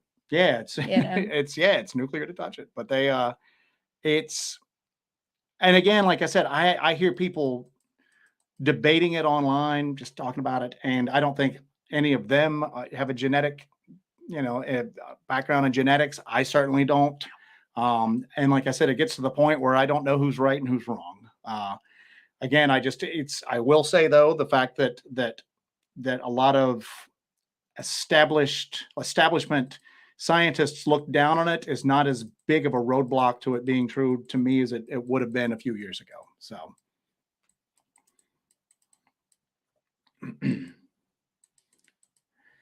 Backing on this, BR Gator wants to know, how do you feel about Dr. Stephen Greer and his information? I haven't kept up with Stephen Greer. I remember he did that disclosure thing with the Washington Press Corps years ago that was really kind of the precursor to what you see going on right now, as far as like mostly ex-military people coming forward with their stories, being willing to testify in front of Congress. And then I know he went into like CE5, and my feelings on Jesse's very interested in CE5. I think that there's not much difference. You're basically summoning something at that point. You're getting into a meditative state, and then you're doing intent and prescribed actions, and then something's appearing. Throw a pointy hat and a robe on them, and that sounds like just some sort of wizardry to me. But Jesse's very interested in it. Again, like everybody else, he's really, really controversial. So really controversial. Not today. Saban is going off on this. But I guess we're controversial. People were mad that we were being tongue-in-cheek earlier. You know what I'm saying? But Mondays are going to remain. Again, we'll probably start up the Friday. We might do it on a Friday. Do like the dark dives, which are as soon as we're done with all of this craziness. So. But you know what? If we ever come in here one week and we got a real serious chat going on, we will follow the real serious chat, and we'll do that. Our chat is usually a mixture of very serious stuff and then humor. Mm-hmm. And then what the flock is talking about. The spider crawl reports really freak me the flock out. Spider crawl is one of those things that I find extremely interesting. And I'll tell you why. It's one of those things that you've got those established Bigfoot tropes, the established Bigfoot behavior that nobody's ever really filmed, but everybody just kind of takes as being self-evident that that's going on. And it seemed, I guess maybe, 10 years ago, you started hearing people talk about it spider crawling. I think it originated on Sasquatch Chronicles, and that's at least where I heard it at. Yeah. And then it seemed like all of a sudden those accounts started popping up more and more. And I'm going to be honest with you. I don't think it was people going, I'm going to make up a story and incorporate that part of it. I think that a lot of people thought that it turned a really weird encounter even weirder. Or maybe they saw it and then just didn't know how to explain it. But that spider crawl, and it's weird is that I've never seen somebody who experienced it sketch out what they're talking about. Right. They just describe it. Huh? They just describe it. They describe as walking on their fingers and toes. And you might remember Fred Flintstone, the cartoon, when he'd like lay down on his belly and he would just literally, his little pinkies and, fingers and everything like that he would just kind of like walk on them, being flat to the ground. This one seems like their limbs are out almost like spider legs, but I've never seen a sketch on it. But that's something that, like you, What the Flock, I've always just kind of found that like vaguely disturbing for some reason. So. Not today's Saban says, I'll shut up about it, but the radiation involved in UAPs would have to run on to do what they do. It's not conjecture, it's science.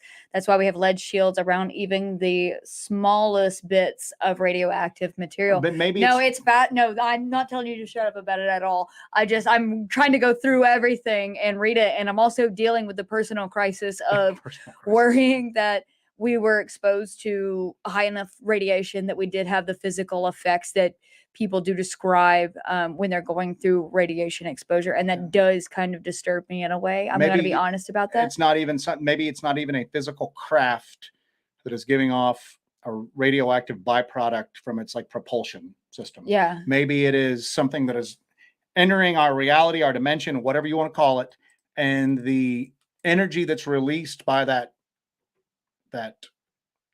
crossing over is maybe what people. It's like a residual. Yeah.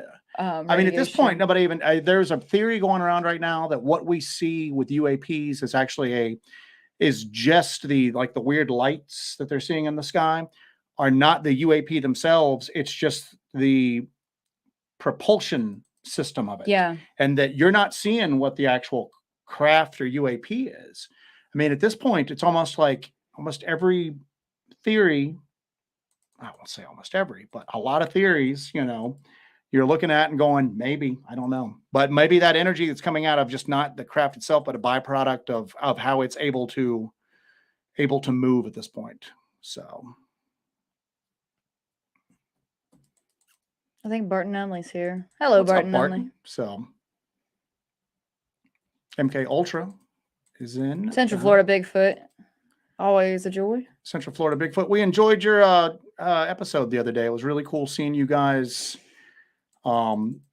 discuss all of the equipment that you're using. It's really good to see people that take this so seriously. So I'm like a half hour behind. I don't even know who else is here at this point. Maybe all these people that I'm looking for are already gone. So you might have to come down a bit to the, you might have to scroll down a bit. I don't want to miss any. There's some really good questions that we have missed. Here's a good one that Getty. We might steal this idea for a show, and if so, we're not going to give you a damn bit of credit for it. We'll give you credit for it. But the Crowley-Parsons workings very well could have thinned the veil, but the Montauk Project and the Philadelphia experiments really tore it open, screwed up the timeline and space-time around here. I think Harambe getting killed is what screwed up them. I think that was a contributing factor for sure. That's what threw everything out. It's not the everything seemed to go weird after Harambe got shot. Yeah. So maybe that kid that fell into his enclosure was some sort of, covert, satanic operative that was just tossed in to tear it all apart. Maybe he's the Antichrist. Somebody came back in time but pushed that kid in the gorilla enclosure. Somebody probably changed that kid's name just because there's so many people gunning for him after the Harambe incident.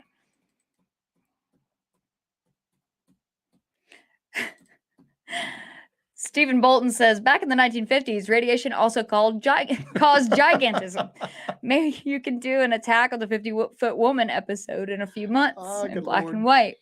I'm 5'2", so I have a long way to grow. If I see her walking around the house and like her pants are coming down to her knees, I'm going to start we'll have to use the exterior of the house. It's a terrible example. You know, that's off. Yeah, that's a terrible example that you just put out there into the universe for these people. That is true. So, all right. Todd Hall is right. Would it kill you guys to give us a thumbs up? Really? I mean, all you got to do is just a slight move of your hand to hit it, and it's like we're asking too much. So, yeah, I'm gonna actually. I'm gonna put this in key. You said you have a residual smell after the fire's out. This wasn't fresh, but it wasn't the remnants of a fire. There's no scorched wood. There's no ash. I mean, even if it had rained and washed the ash away, generally a fire doesn't burn down to just flat earth. I mean, it's at least none of the ones I've ever experienced. And, I've been outdoors for, since I was a kid, I mean, not consecutively. I mean, I go indoors sometimes, but it was just round. I mean, again, it goes back to that cauldron thing's about the best explanation for it. But the residual smell, that doesn't surprise me because it didn't seem fresh, but there was just no ash on top of it. There was just the pine needles and the earth was just scorched. When we go back, we'll probably take a little spade with us, a little shovel. Yeah. Dig that area and see if it's just surface or if it goes down. We get accused of digging. Let's do it. Yeah, let's dig some holes. Let's dig some holes, kid. Yeah, I think we should. I think we absolutely should. Yeah. So I do want to kind of perform a few experiments where we can kind of recreate a possible scenario where we can kind of eliminate possibilities of what that could be, whether it be a scorch mark created by some sort of fire ring or an apparatus, a cauldron, something like that. Or if it could be the remnants. I don't think it's the remnants of a campfire because there's no other evidence of that, but we can always eliminate those possibilities. Now we have let's dig some holes, kid. Barton Nunley. Is that what he just said? So Barton, bring the shovel. We've got a solo stove, and if you can see here, turn it around because that's a little. No, I'm giving the picture right there. It's a solo stove. You just put like little bits of wood and paper in there, and you can have basically a little contained fire. If you can see, there's little legs at the bottom of it. And you can see there's little holes in the bottom of it for airflow.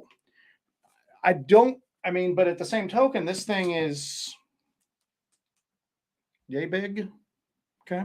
What we saw was larger. I mean, not outside the realm of possibility that somebody carried out there. Again, it's just weird behavior that you don't. It's weird stuff you don't see every day, and it's near where we saw that anomalous light. And I know that we're gonna. Oh, the reason why we haven't even been in a hurry to put this out is because we know we're just gonna get the here it comes campfire guys. Here it comes. There's a when we got right up to it that first time, and I kind of am looking at it and I kind of touch the ground next to it and go like this. Coyotes just go crazy. And I'm talking crazy. Not even like howls or yips or anything like that. It was just wild. We were like, sounds like those coyotes are getting massacred. Yeah. But it just started out of nowhere, just like that. So it was just weird that this stuff kind of lined up like that. Yeah, and we moved back out because we've seen some pretty big canine, not anything on 2 legs. Everything's been on 4 legs at all, but there might be some real big coy dogs in that area. Yeah. So we moved, I mean, big coy dogs in that area. So we moved, or somebody might be breeding wolves up there and has let them just run free. We haven't seen them in that area, but we've seen them nearby. But they just, and we just kind of look at each other, and then I'm just like, let's back up a little bit, you know. But and we're putting it out soon. Huh? We're putting that video out. So, yeah, I mean, with the longest time, we weren't even in a rush to put it out because we were like, I just don't feel like dealing with all the comments that day, man. Just the constant.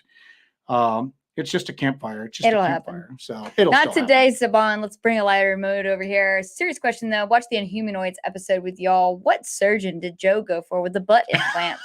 Because damn, ridiculous.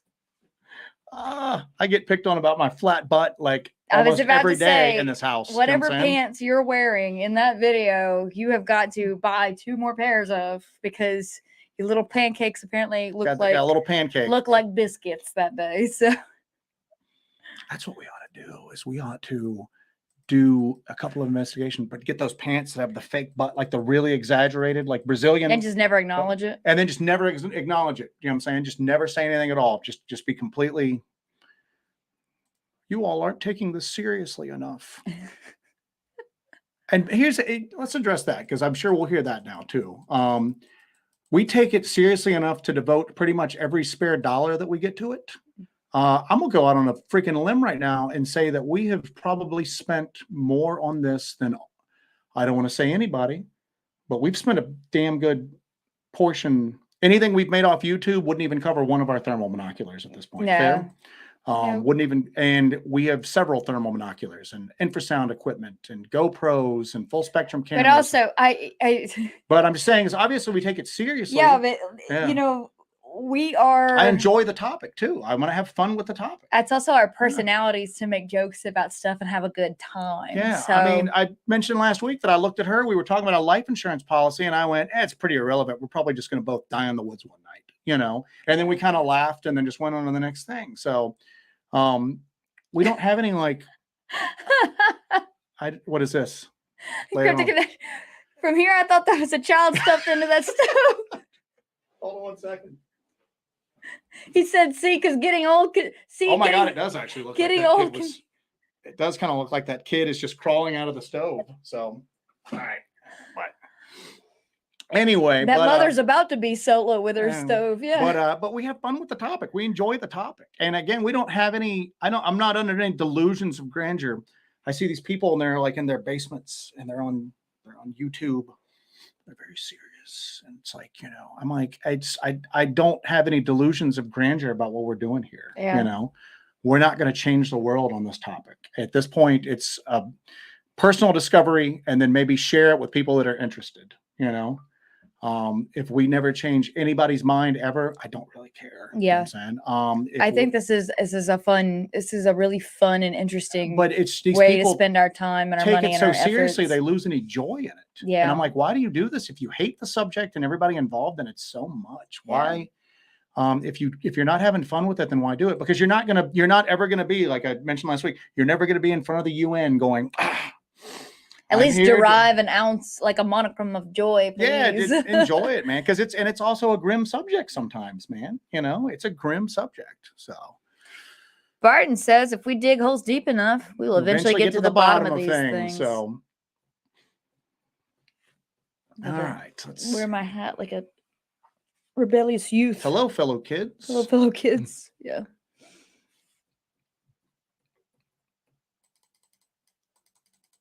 Kyle, yeah, it's. I don't even want to use that solo stove now. What's that now? Because of the kid?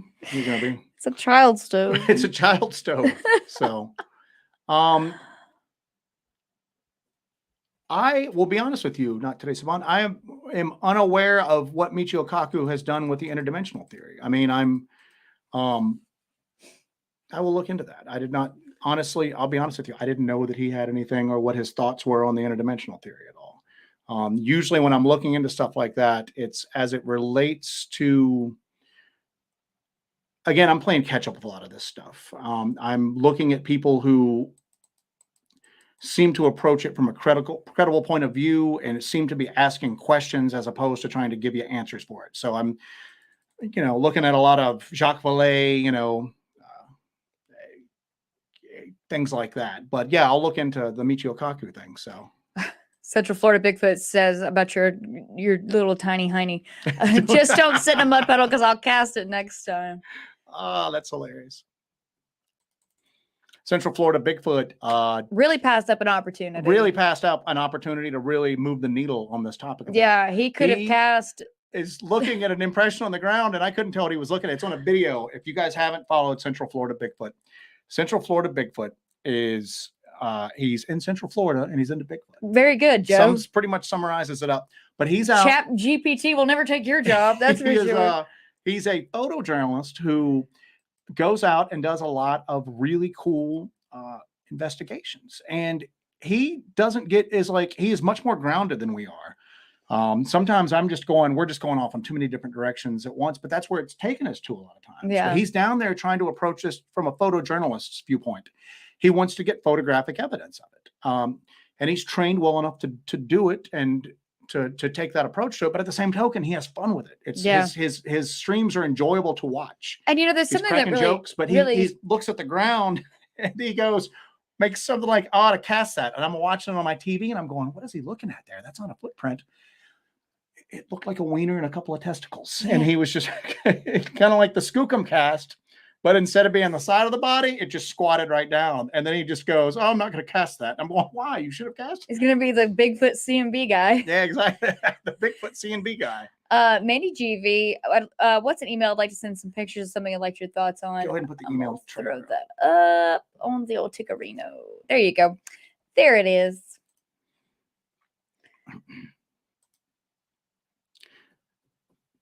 Red Wolf says having fun keeps it grounded. Yeah, and we're still fun people. Yeah, and again, like I said, we don't have any dilute. We take the topic very seriously. We take the topic seriously to devote all of our free time and free money to it. And when you guys see the videos that Jesse puts up, that is sometimes 2, sometimes 3 days worth of stuff that she's edited down to just like less than 40 minutes. You guys don't want to see us. There's a lot of that live stream that I put on the other night when I'm just out taking infrasound readings for like hours just to try to learn how the equipment works, to try to learn what looks normal. Obviously, if we thought this was just a big joke, we wouldn't do any of that. We would just do this. This would be all we did. Yeah. We would just do shows like this. But we do, at the end of the day, I find the topic fascinating. Jesse finds the topic fascinating. And it's at the end of the day, as grim as it is, sometimes we take a certain level of enjoyment in being involved with it. We've met some awesome people doing another side of this too. Paul M says exploring is fun. It's an adventure, whether you find anything or not. Exactly. We do it for the hobby more than the actual thought of finding any monsters. Keep it fun and go far with it and stay humorous. Yeah, and I think Central Florida Bigfoot even said that in his last video that we don't care if we find anything. Yeah. This is a great day. And I want to bring this out too, because Paul M and I approach the topic a lot differently sometimes, but I wish everybody out there was more like Paul, because he is never like tries to denigrate somebody. He just goes, this is my opinion. This is where I'm at, and then he's obviously here listening to us spout out some craziness, and, I was talking to somebody else who has a channel because they were really having a hard time because they were going, God, I'm getting beat up for a particular theory that I have. And I just went, well, first off, I don't agree with your theory, but I'm sure you don't agree with me. But again, we shouldn't agree with everybody. Yeah. We're better served by having 100 different people approach this 100 different ways than having 100 people all approach it the same way and nobody can veer outside a prescribed boundary. Everybody has to be in lockstep. So I want people like Paul to sit here and go, I just don't think interdimensional stuff is possible. And this is why, because I want to hear that. I don't want an echo chamber. As long as they're doing it respectfully and they're doing it to actually have a conversation, I find that interesting. I mean, there's people that we talk to on a daily basis that don't believe the same. You and I don't believe the same stuff, right? But anyway, that's enough of that. Shade Viking says, "Yeah, you guys are definitely the Mulder and Scully of the paranormal field." I think, and I was like always kind of like that analogy, but the more we watch X-Files, I'm like, I'm kind of the Mulder. You kind of have to yell at me. Yeah, exactly. Like all the time. So, yeah, I mean, when you get down to it. Tell me to follow procedure. What did somebody say the other day? That they were like, oh, Jesse's like the Captain Kirk and Joe's like the Spock. And I'm like, I don't want to be Spock. What the hell? And then I'm like, you kind of Spock, bro. You got some Spockish qualities. So, Deuster says, Joe, I'm rounding up the materials for your coconut EMF detector. The professor. So. Oh, God. All right, let's go through here. I'm catching up. No, I'm not. Not today, Saban. Dude, no, he's one of the founders of field string theory about Kaku. I know that he's in string theory. I don't know enough about Michio Kaku other than knowing that he's on TV, honestly. So, yeah. That's why we have you around, not today, Saban. To tell us terrifying things about the radiation we've been exposed to. And then I'm just now catching up to his radiator comments. So radiator comments. Now we're fixing comments. Cars. Oh, yeah. The car's overheating. I've got radiation poisoning. Ryan Holloway's got something here. He goes, I had something that looked like a wolf run as fast as I was driving right beside my car on Route 19 towards Lebanon. We get accounts like that all the time. It seems like the Dogman weird canine equivalent to the Bigfoot roadside crossing. People always talk about seeing Bigfoot cross the road. People always talk about how the canine things like pace their cars, like run up beside their cars at that point. So.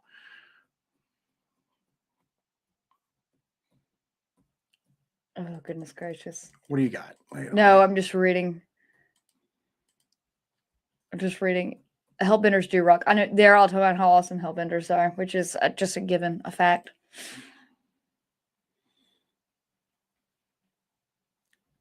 Encrypted Connection says, didn't we talk about this when you guys came on the show, that as adults we can agree to disagree and move on without cutting others down, ridiculing others? Absolutely. The guy I was talking to earlier takes a completely different viewpoint from where I'm leaning to right now, and he was getting beat up for it a lot. And I'm going, just don't worry about it. They're going to do it regardless. But here's the deal. Just because I'm leaning in a particular direction right now, I have a completely different opinion than I did a few years ago.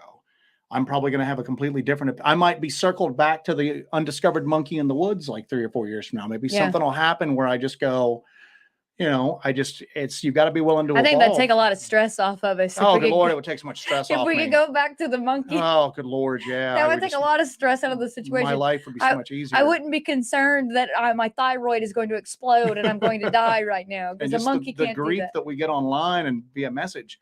Red Wolf says that he saw on How to Hunt that there's a GoFundMe for that Dogman DNA testing. Is that right?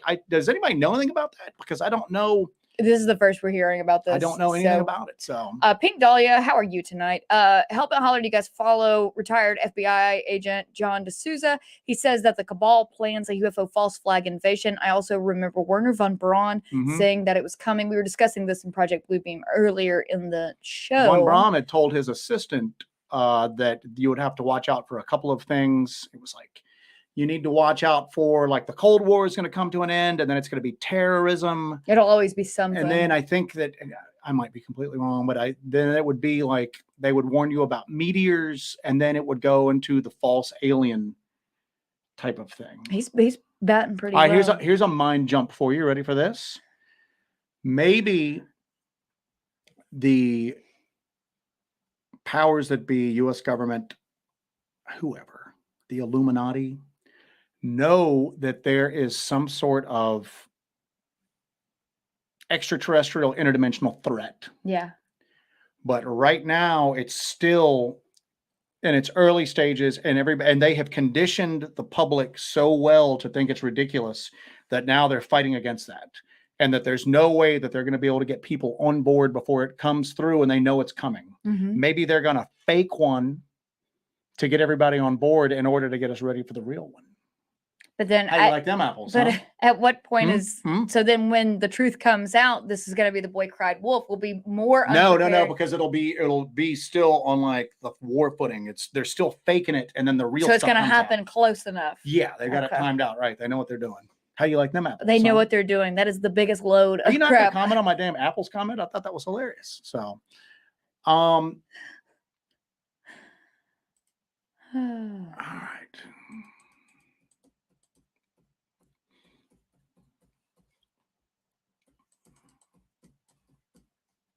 Did you see Southern Sasquatch's The Truth Is Out There Fund? No.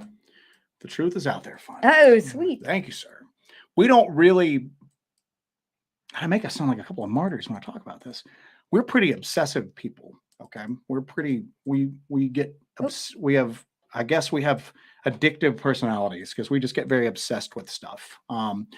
We're very obsessed with this. So this kind of consumes our life, and other stuff that we probably should do as adults kind of falls by the wayside. So we can do this sort of stuff, you know. Joe, did you do laundry last night? No, I was working on infrasound equipment. Oh, okay, that's cool. So we don't really watch TV. I was talking the other day. What did I want to watch?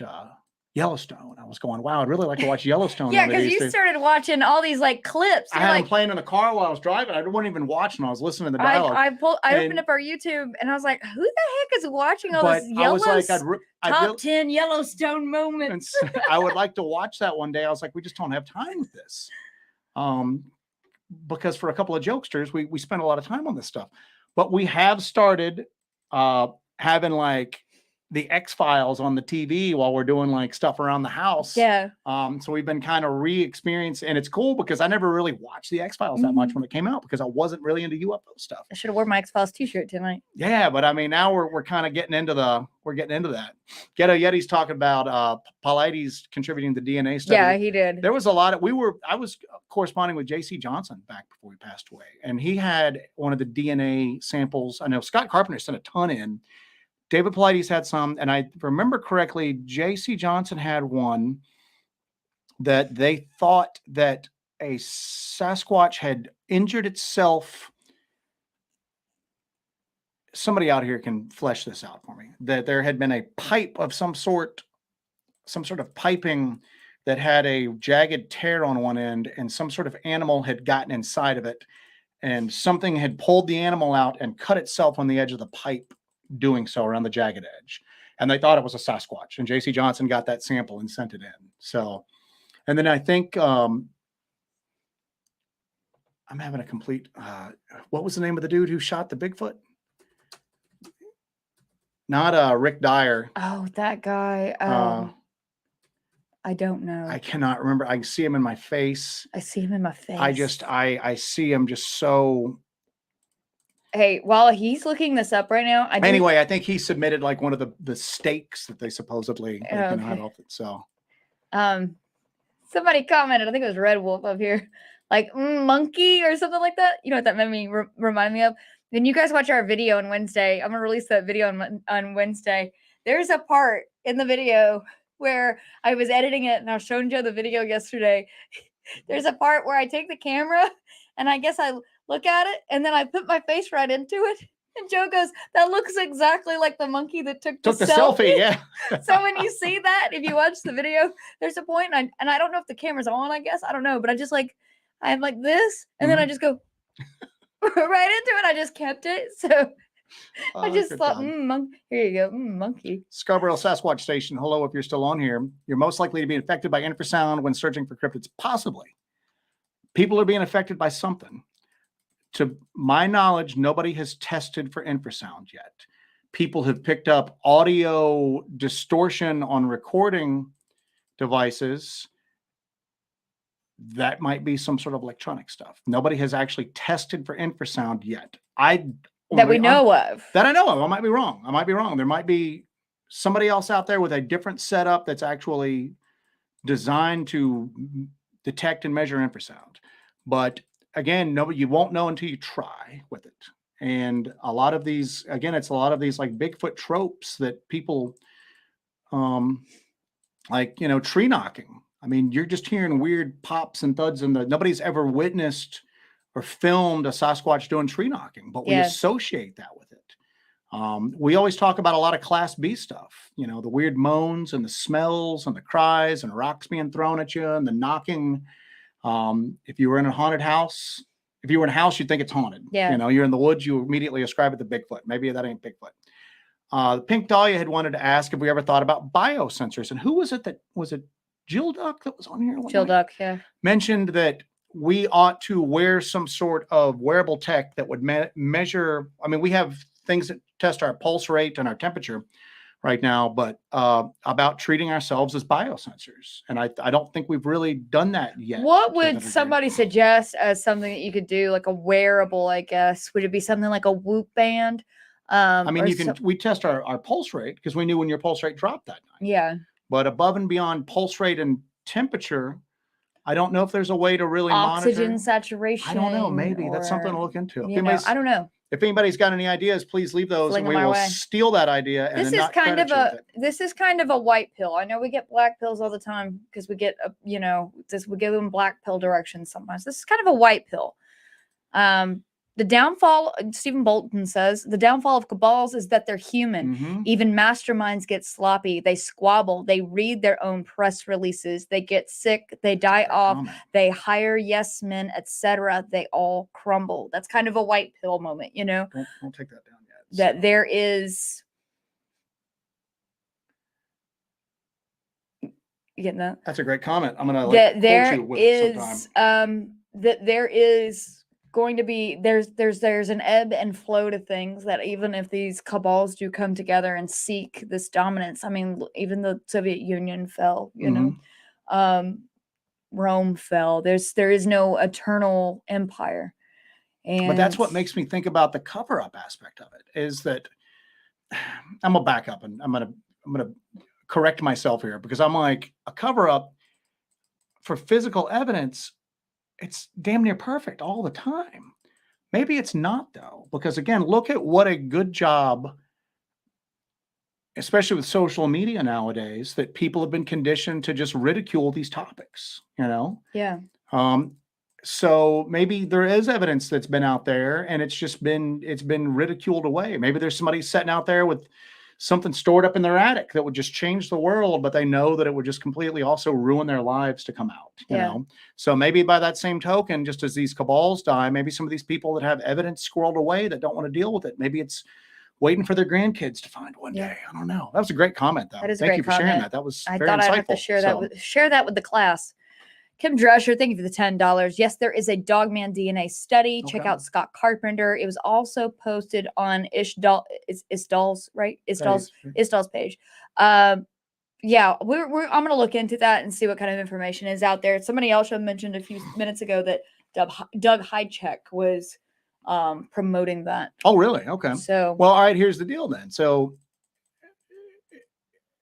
a lot of people have very strong feelings against the Sasquatch and the people that were the Sasquatch DNA study and the people that were associated with it. I don't want to say Doug Hychek's above reproach, but he's about as above reproach as you can get be involved in this topic, you know? And being somebody involved previously with television in this project. Well, I don't know. I mean, you never know. He's somebody that I watch. He seems like a very genuine individual. It's a lot of people, again, we've been enjoying this tonight, but I think we rub our two brain cells together occasionally and try to put some thought into this. And you can tell Doug Hychek puts a lot of thought into this, and he approaches it in different ways. It's really cool to watch him. So if he's associated with it, that's pretty cool. That's pretty cool. I'll check it out. Sorry, I looked at you weird. I was like, are you and I wearing the same jacket? Matching. But Hawk Soaring, following up on this, I know someone that sent a sample in for the Bigfoot DNA study, and the sample came back as unknown canine. The sample was found 8 feet up in a tree. I have never heard that before. because that was going to be my next question: is where are these samples coming from? Yeah. What sort of chain of custody? what sort of like original stories are going on? I don't know enough about it, and I heard about it, and I'll just be honest with you, I just kind of dismissed it. But obviously, there's some meat there that we need to look into it. We've done it a disservice by Cryptid Response is here. He's late. We've had to do his job already once Response today. How are you doing, buddy? So we've already had to do your job once today, sir, for your tardiness. I don't know if Central Florida Bigfoot's on, but he's talking about the no spider crawl. I don't know why I found that, and it's weird because I find that disturbing, and other people find it disturbing too. Encrypted Connection says that he saw the spider crawl 10 years ago in the Bridgewater Triangle. So, because if you are something that bends in such a way that a person bends, that's not an. We saw that canine thing in North Georgia. Yeah. And we caught it briefly, the face and the eyes on camera, and it looked as if it was hunched to the ground, but its legs were out to the side. But I wouldn't call it spider-like, but it didn't look natural. Might have just been sick. It looked sickly too, remember? Yeah. Looked very sickly. But that was weird and kind of off-putting to us. But again, it might have just been a sick animal and how it, and how it was moving around that night. So finding the trackway was on here. Spooktator Bob's got a good question that you can answer because you do have the answer for it, sir.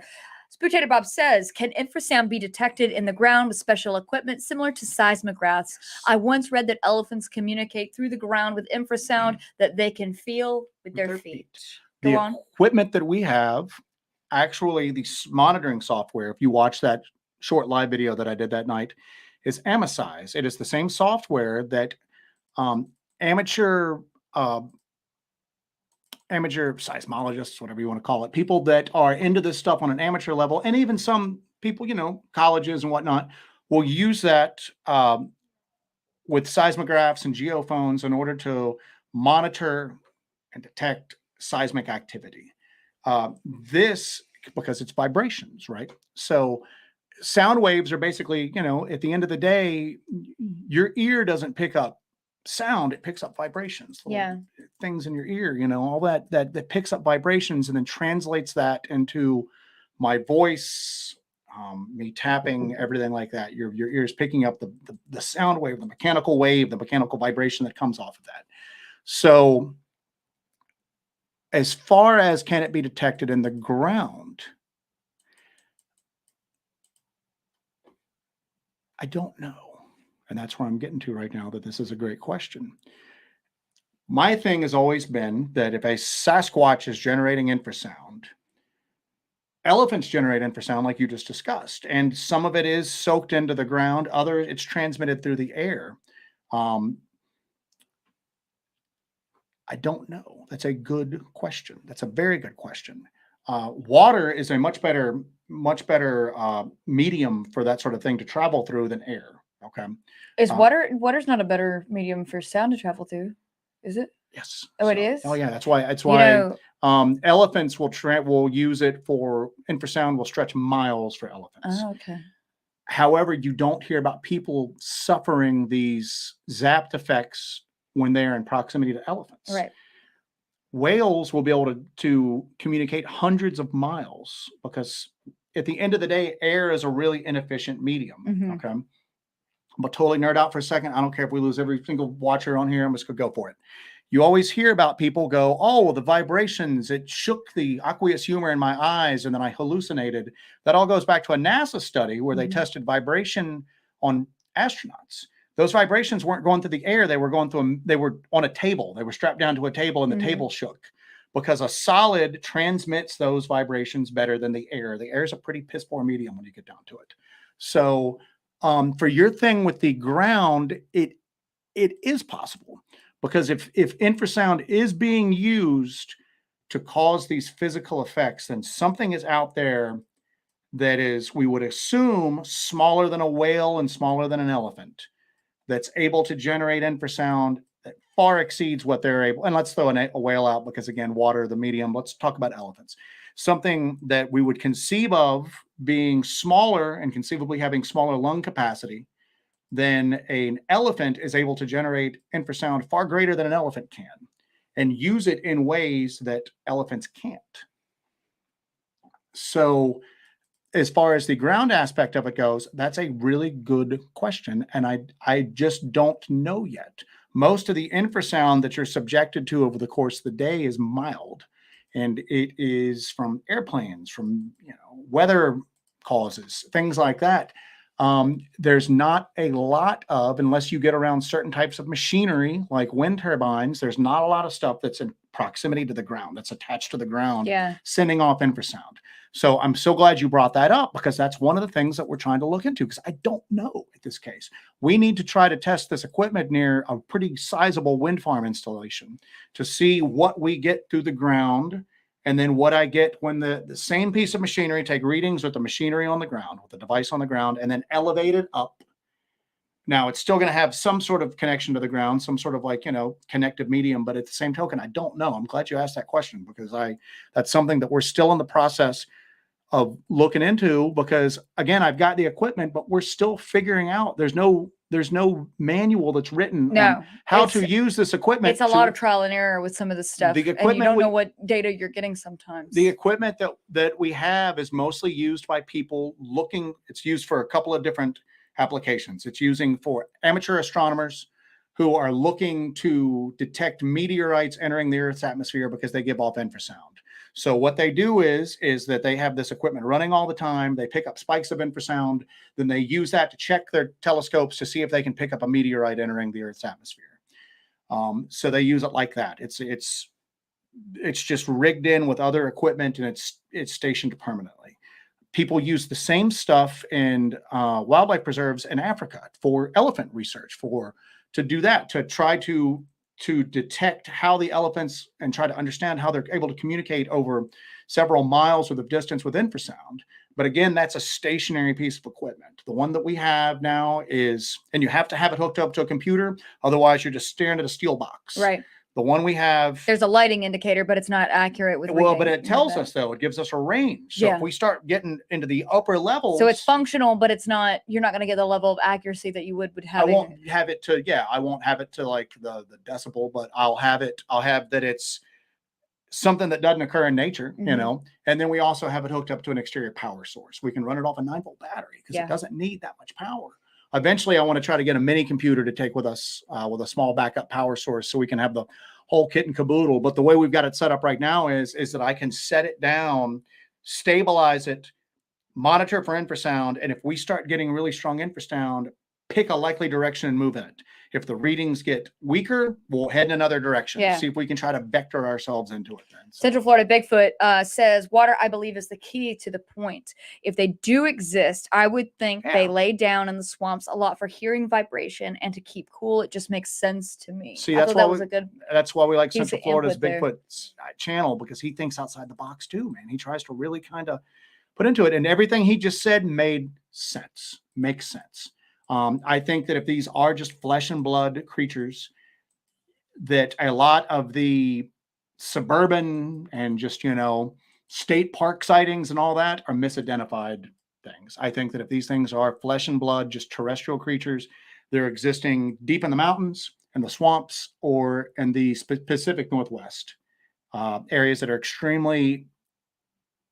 But my other question is this: were they ever in areas that were very remote 100 years ago, but now are not so remote? And if they were, then did they get out? Did they escape? Are they, I don't know, but that's a really great point that you got there. And sorry about going crazy on that, but that's one of the better questions I've ever had on here before.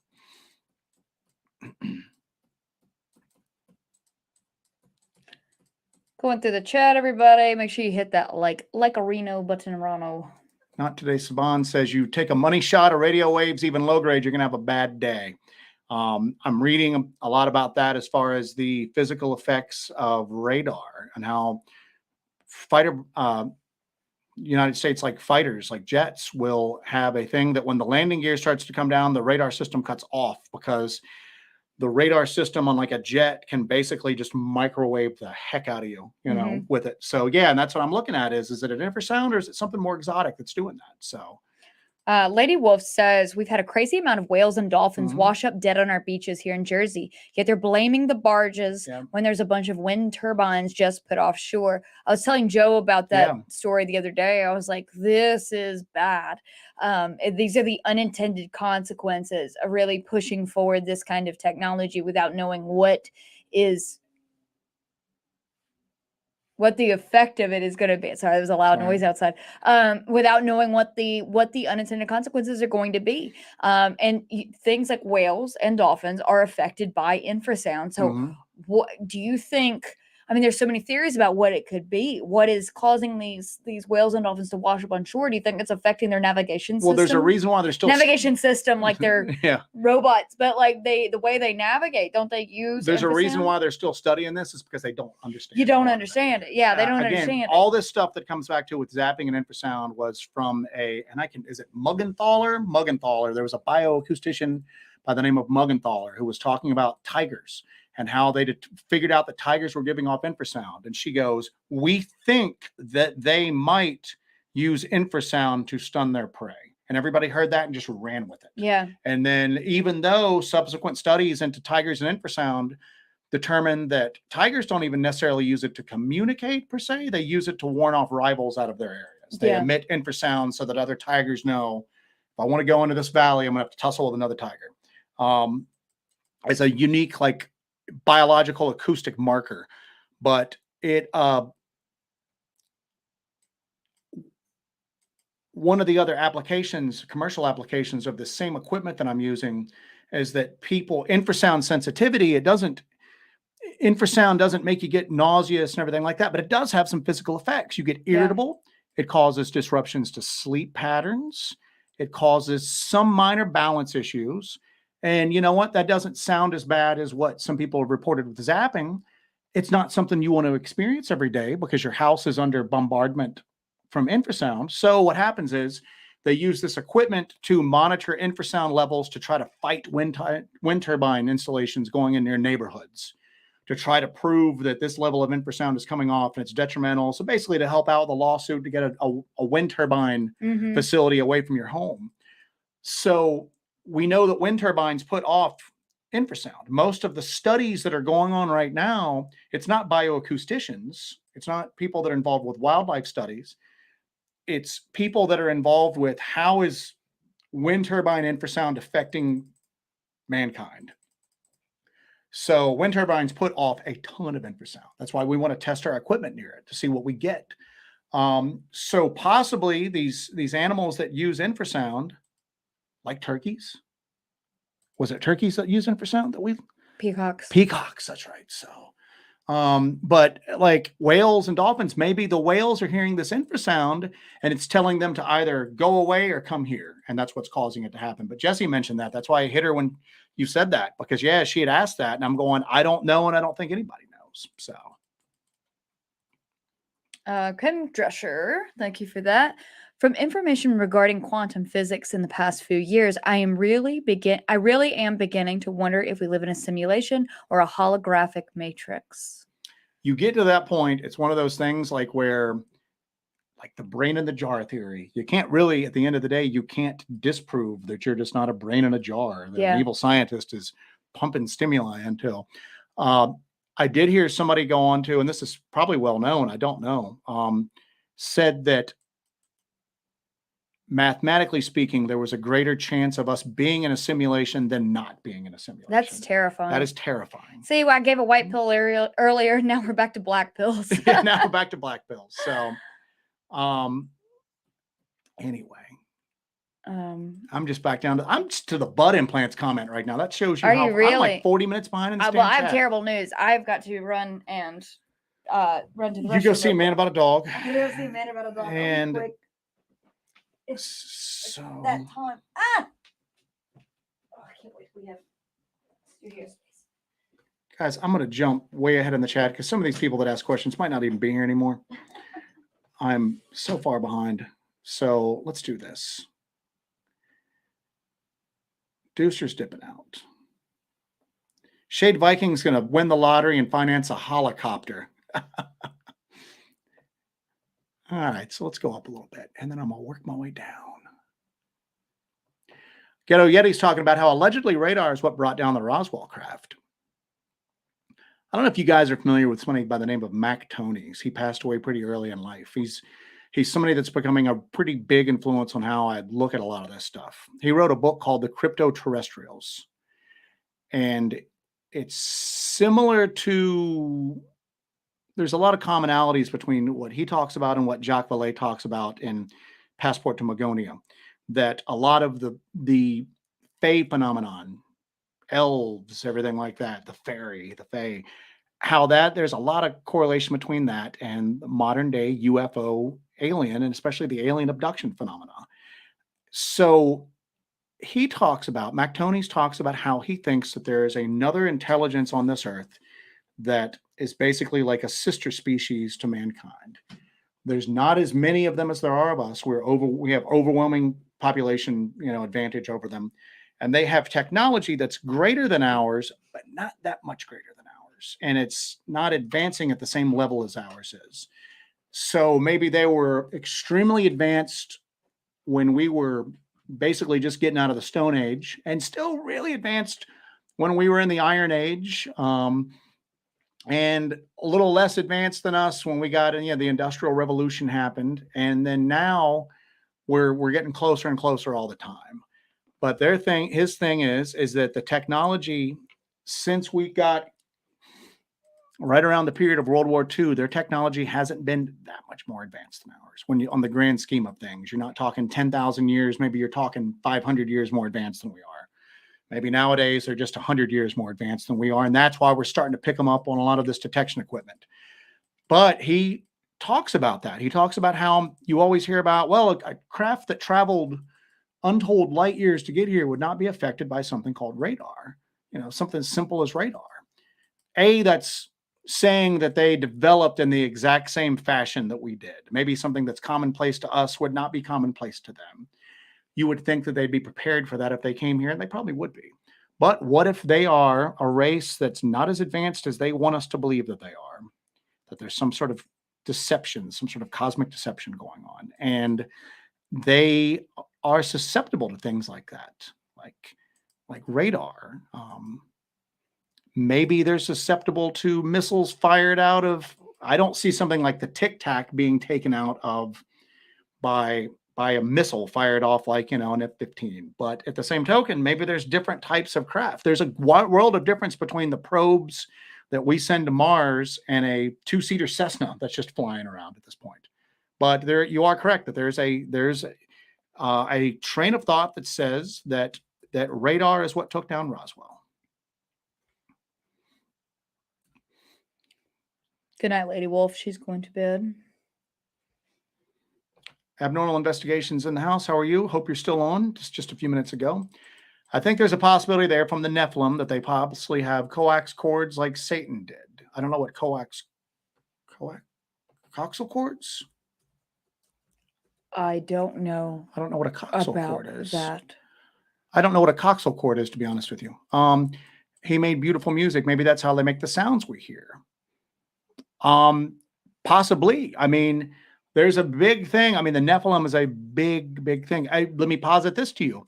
Maybe that there's creatures out there that have bases in what we call the Nephilim, and maybe there's maybe there's more than one thing going on out there. I say this almost every week. People go, don't explain an unknown with another unknown. I'm like, why not? It's an unknown. Maybe that unknown is the answer to it. I will tell you, Abnormal, we talked about this earlier, that, with the Nephilim supposedly having extra fingers and extra rows of teeth, we were talking about how a lot of the AI generated art that people were seeing that had extra teeth and extra fingers, they were having a real strong aversion to that. I think maybe he says something about maybe vocal cords. Yeah, and people were having an extremely visceral response to that they found it distasteful and like disgusting and all that. And I'm going, it's almost like that's hardwired into them, We talk about that with the uncanny valley when people see like robots, or like, artificial creations that are close to humans, but just not quite.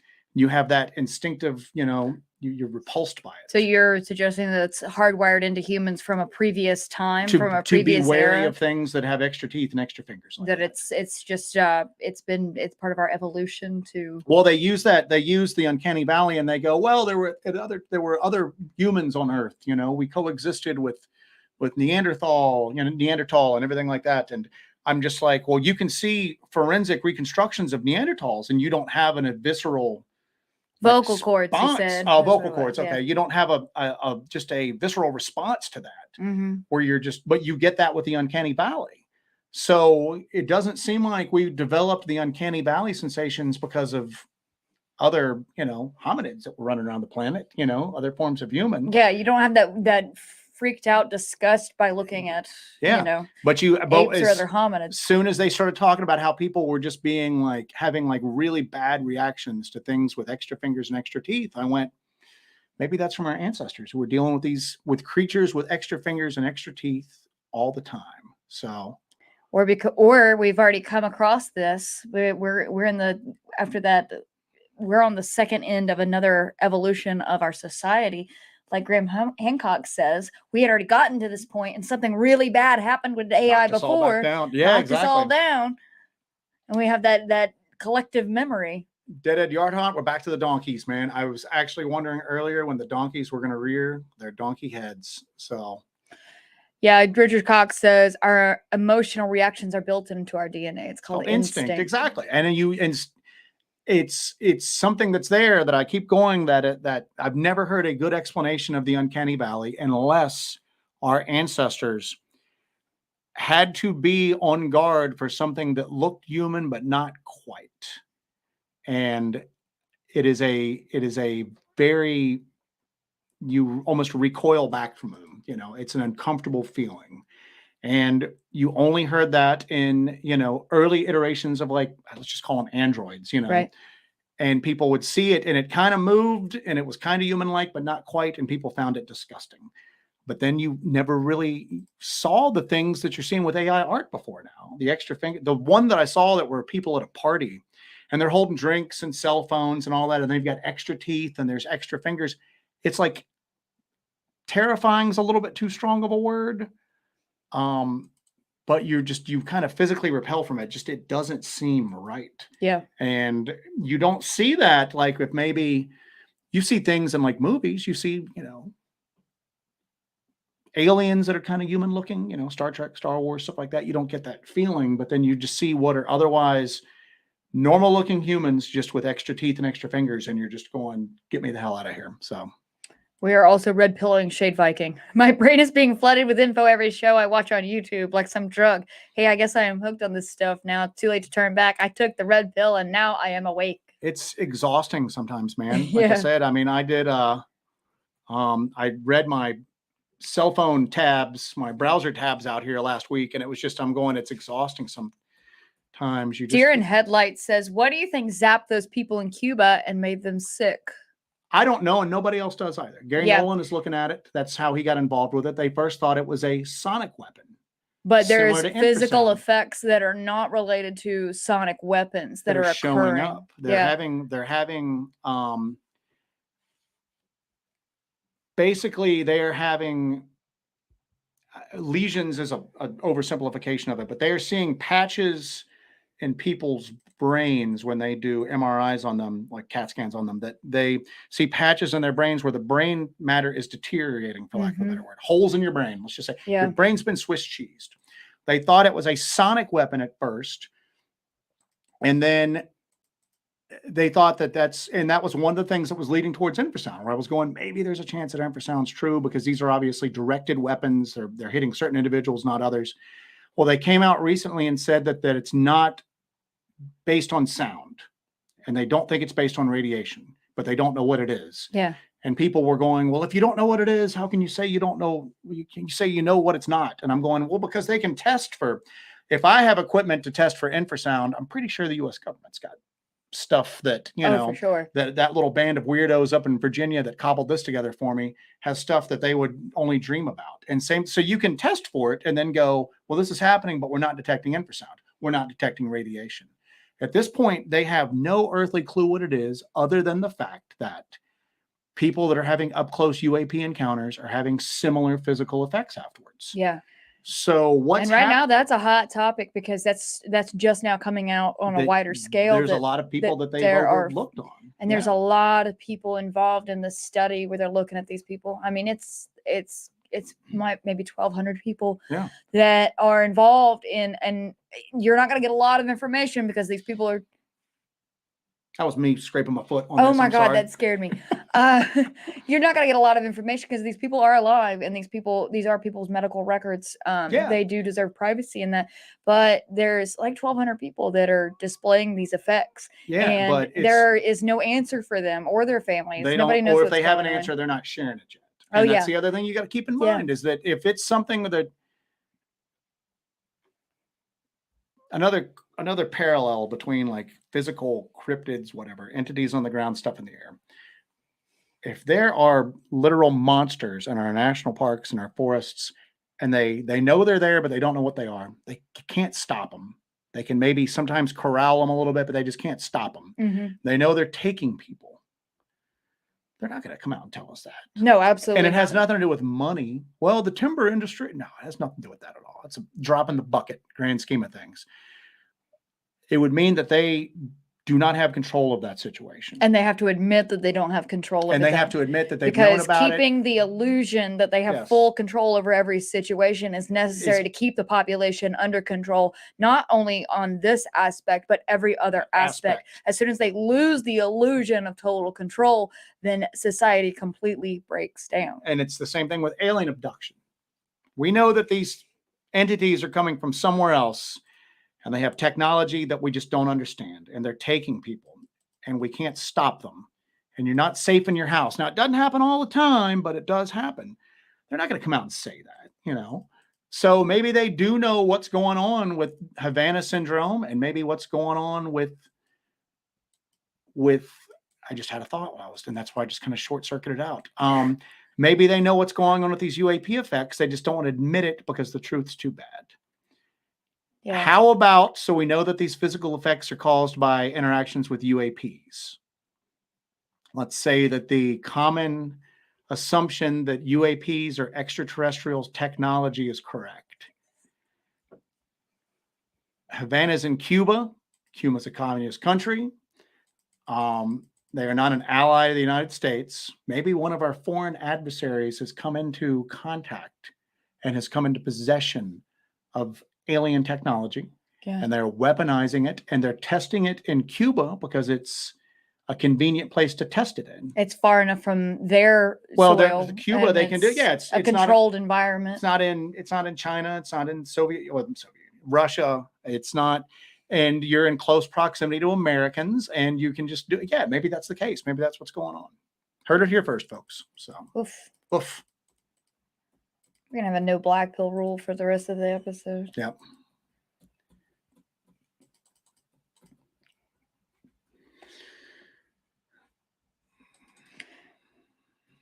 Corey, now this is ultrasound, right? The bats. One animal I've always been impressed by is bats and their ability to move in pitch blackness as they do with such a small brain. Small brain. But it's a small brain that's designed to use ultrasonic emissions and detections to navigate like that. So yeah, but you're right. It's something that has evolved like that. We're going to wrap it up shortly. We've been going for... Yeah, we're wrapping it up here in a bit. Yeah, we're going to wrap it up. If you guys have anything else you want to throw out, this has been kind of all over the damn place. It's been all over the place, yeah. It has either been apparently inappropriate humor. You can't see my one hand there, but I'm doing this. Inappropriate humor and just complete despair. So, yeah. There we go. I do want to clear up any misconceptions. We don't believe the government was targeting us and sent a lightning. That was a joke because that was a comment when we talked about it. You would be surprised at how many people suggested that the government was targeting us and sent a lightning bolt to destroy our modem. If the modem that was on fire with the Men in Black figure in front did not tell you that it was a joke, then I guess our brand of humor is a little too subtle. The government's silencing us. So you gotta understand. So yeah, if you guys got anything else, let us know. Rando 375. Joe, which cryptid or paranormal discipline do you all prefer to research? I would have preferred to stick with flesh and blood Bigfoot. Okay. And you probably would have preferred to stick with just paranormal like ghost stuff, right? Yeah. I would have preferred to stuck with just paranormal ghost stuff. I would love to do stuff in houses eventually. That would be awesome. You're in 4 walls and a roof, and there's like a bathroom. And if it gets to be too much, you just grab your stuff and you get in your car and you go, or you just go outside for a little while. You know what Yeah. I'm saying? Go have a hot dog. Go have a hot dog. Because I've got But a hot dog. yeah, right there. I like to do like paranormal ghost type stuff. Joe's really into it. It would be was into Bigfoot stuff. Yeah. And that was a lot easier and simpler and not as you could understand it more. Yeah. Okay. Right now we're on a strange trajectory of folklore, quantum mechanics, government involvement and cover up, the UAP phenomenon, occult rituals. Yeah, Jack Parsons, all the stuff you hear us talk about every week is all blending together into this weird kind of like melange that's a little bit too much sometimes. Yeah. Oh, Jay Myers, what blades y'all carry tonight? Oh yeah, we actually had sheath knives on. We took off before we sat down in our chairs. We're going old school classic tonight. I'm carrying a Buck 119 75th anniversary edition. It's that little medallion you see right there. I like a good buck, man. I like a good buck 19. We got a few bucks. You like big bucks and you cannot lie. I like big bucks and I cannot lie. But I have a old school Gerber Mark 1 dagger with orange grip tape on it. It's like hockey tape essentially. But yeah, it's a Gerber Mark 1. I like daggers. I'm a big dagger fan. I like the daggers. Bryce Edwards just popped in a few minutes ago. Hello, Bryce. Hello, Bryce. Alan Lassiter asks, are y'all going back to Brown Mountain anytime soon? If we get a wild hair, we might go back just because we really want to go back to Brown Mountain. Yeah, we really want to go That was such a wonderful experience. We are not going to live stream. We will probably never live stream from a recognizable location again. Probably not. Probably not. After we got a dime dropped on us by someone else. That we were breaking the law and that we were, yeah. So anyway. However, we will probably go back to Brown Mountain. I've got to release that footage. I'm actually getting through, like I said earlier, Wednesday. I'm releasing a video on Wednesday that is from our North Georgia spot with the black circle. I'll be releasing some campfire footage.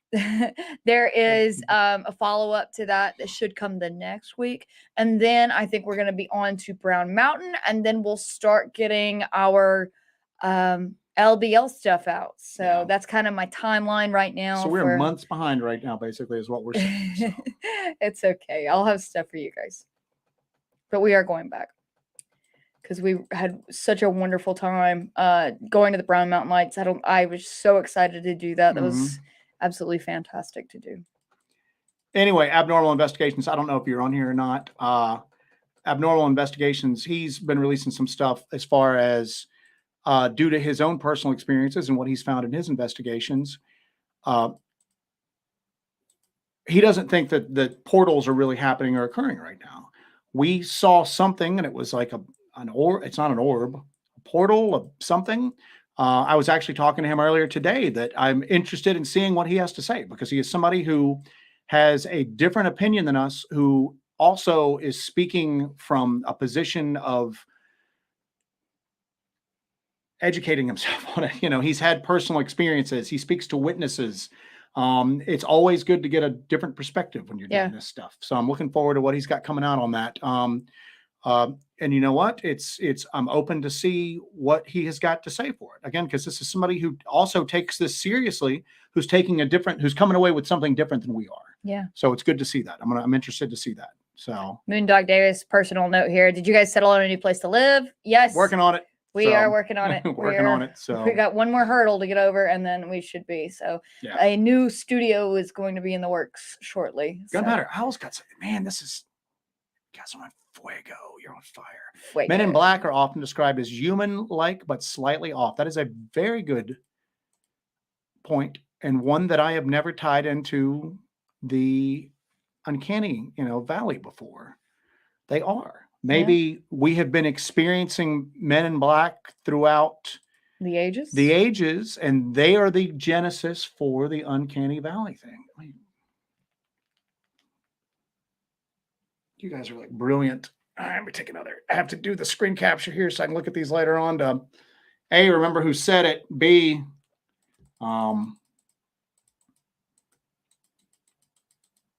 uncanny. All right, guys, we're gonna wrap this up and call it a night. And make sure you guys on the way out the door hit the like button, like, share, subscribe, all this stuff. Again, I have a video coming out Wednesday. It is uploaded in 4K and ready to rock. So I got to do thumbnail and all that good stuff. But it will be out on Wednesday. So I think you guys are gonna enjoy it. It's something I've been meaning to release for a bit now, but I'm catching up. So look out for that video on Wednesday. Make sure you guys are subscribed to the channel. That way you know when it comes out. It'll be Wednesday evening, Wednesday afternoon. Also, tickets for Monster Fest June 3rd are available. If you need to get lodging, the shameless DoubleTree. shill. What? I said, you shill. You shameless shill. I don't profit off of Monster I know, Fest, so I'm teasing. not shilling. I'm so just teasing. It's gonna be just a great. Miss me with that. It's gonna be a. I have paid for Monster Fest. Yes. So because we're sponsoring it, we're one of the sponsors of Monster Fest, so we are gonna have a table there. We will have Juicer and we will have Martin Groves with us there at the table for Monster Fest. So if you want to come out, meet the Deuster, meet the Martin, meet the Hellbent Holler, Gruesome Twosome here. We'll be there. It's June 3rd in Canton, Ohio at the DoubleTree. I think they're about sold out of rooms. Yeah. So if you need to book something, book it ASAP. It's in Canton, Ohio. I know Pink Dahlia just asked, but it's in Canton, Ohio, June 3rd. Yeah. It's going to be a blast. We're gonna have so much fun. We're gonna have the Hellbenders show out, I hope. Yeah. So, but it's gonna be really, really and great. We're not there like selling anything. We got a couple tables and we're just gonna set up the equipment and talk to people. Yeah, we're literally just going to hang out, like talk to people and just do whatever. We don't really do a lot of these, and I know that people these conferences they're just for this. Yeah. Seth Breedlove does really good work, and we're lucky to have somebody who has his skill set putting out material with physical cryptids, UFOs, everything like that he puts it out because it's a step above a lot of the stuff that's come out in the past. We talked about Doug hijacking Monster Fest earlier, Monster Quest earlier, how that was like something that really struck a chord with a lot of people and stays with people to this day because it was so well done. A lot of Seth stuff's like that. So we wanted to kind of support him in doing that. So we keep getting good. I mean, even if it's stuff that I'm not necessarily interested in, he still does a real good job with it, man. So I almost don't want to get out there talking about scalar technology, mold people into the streets of Las Vegas.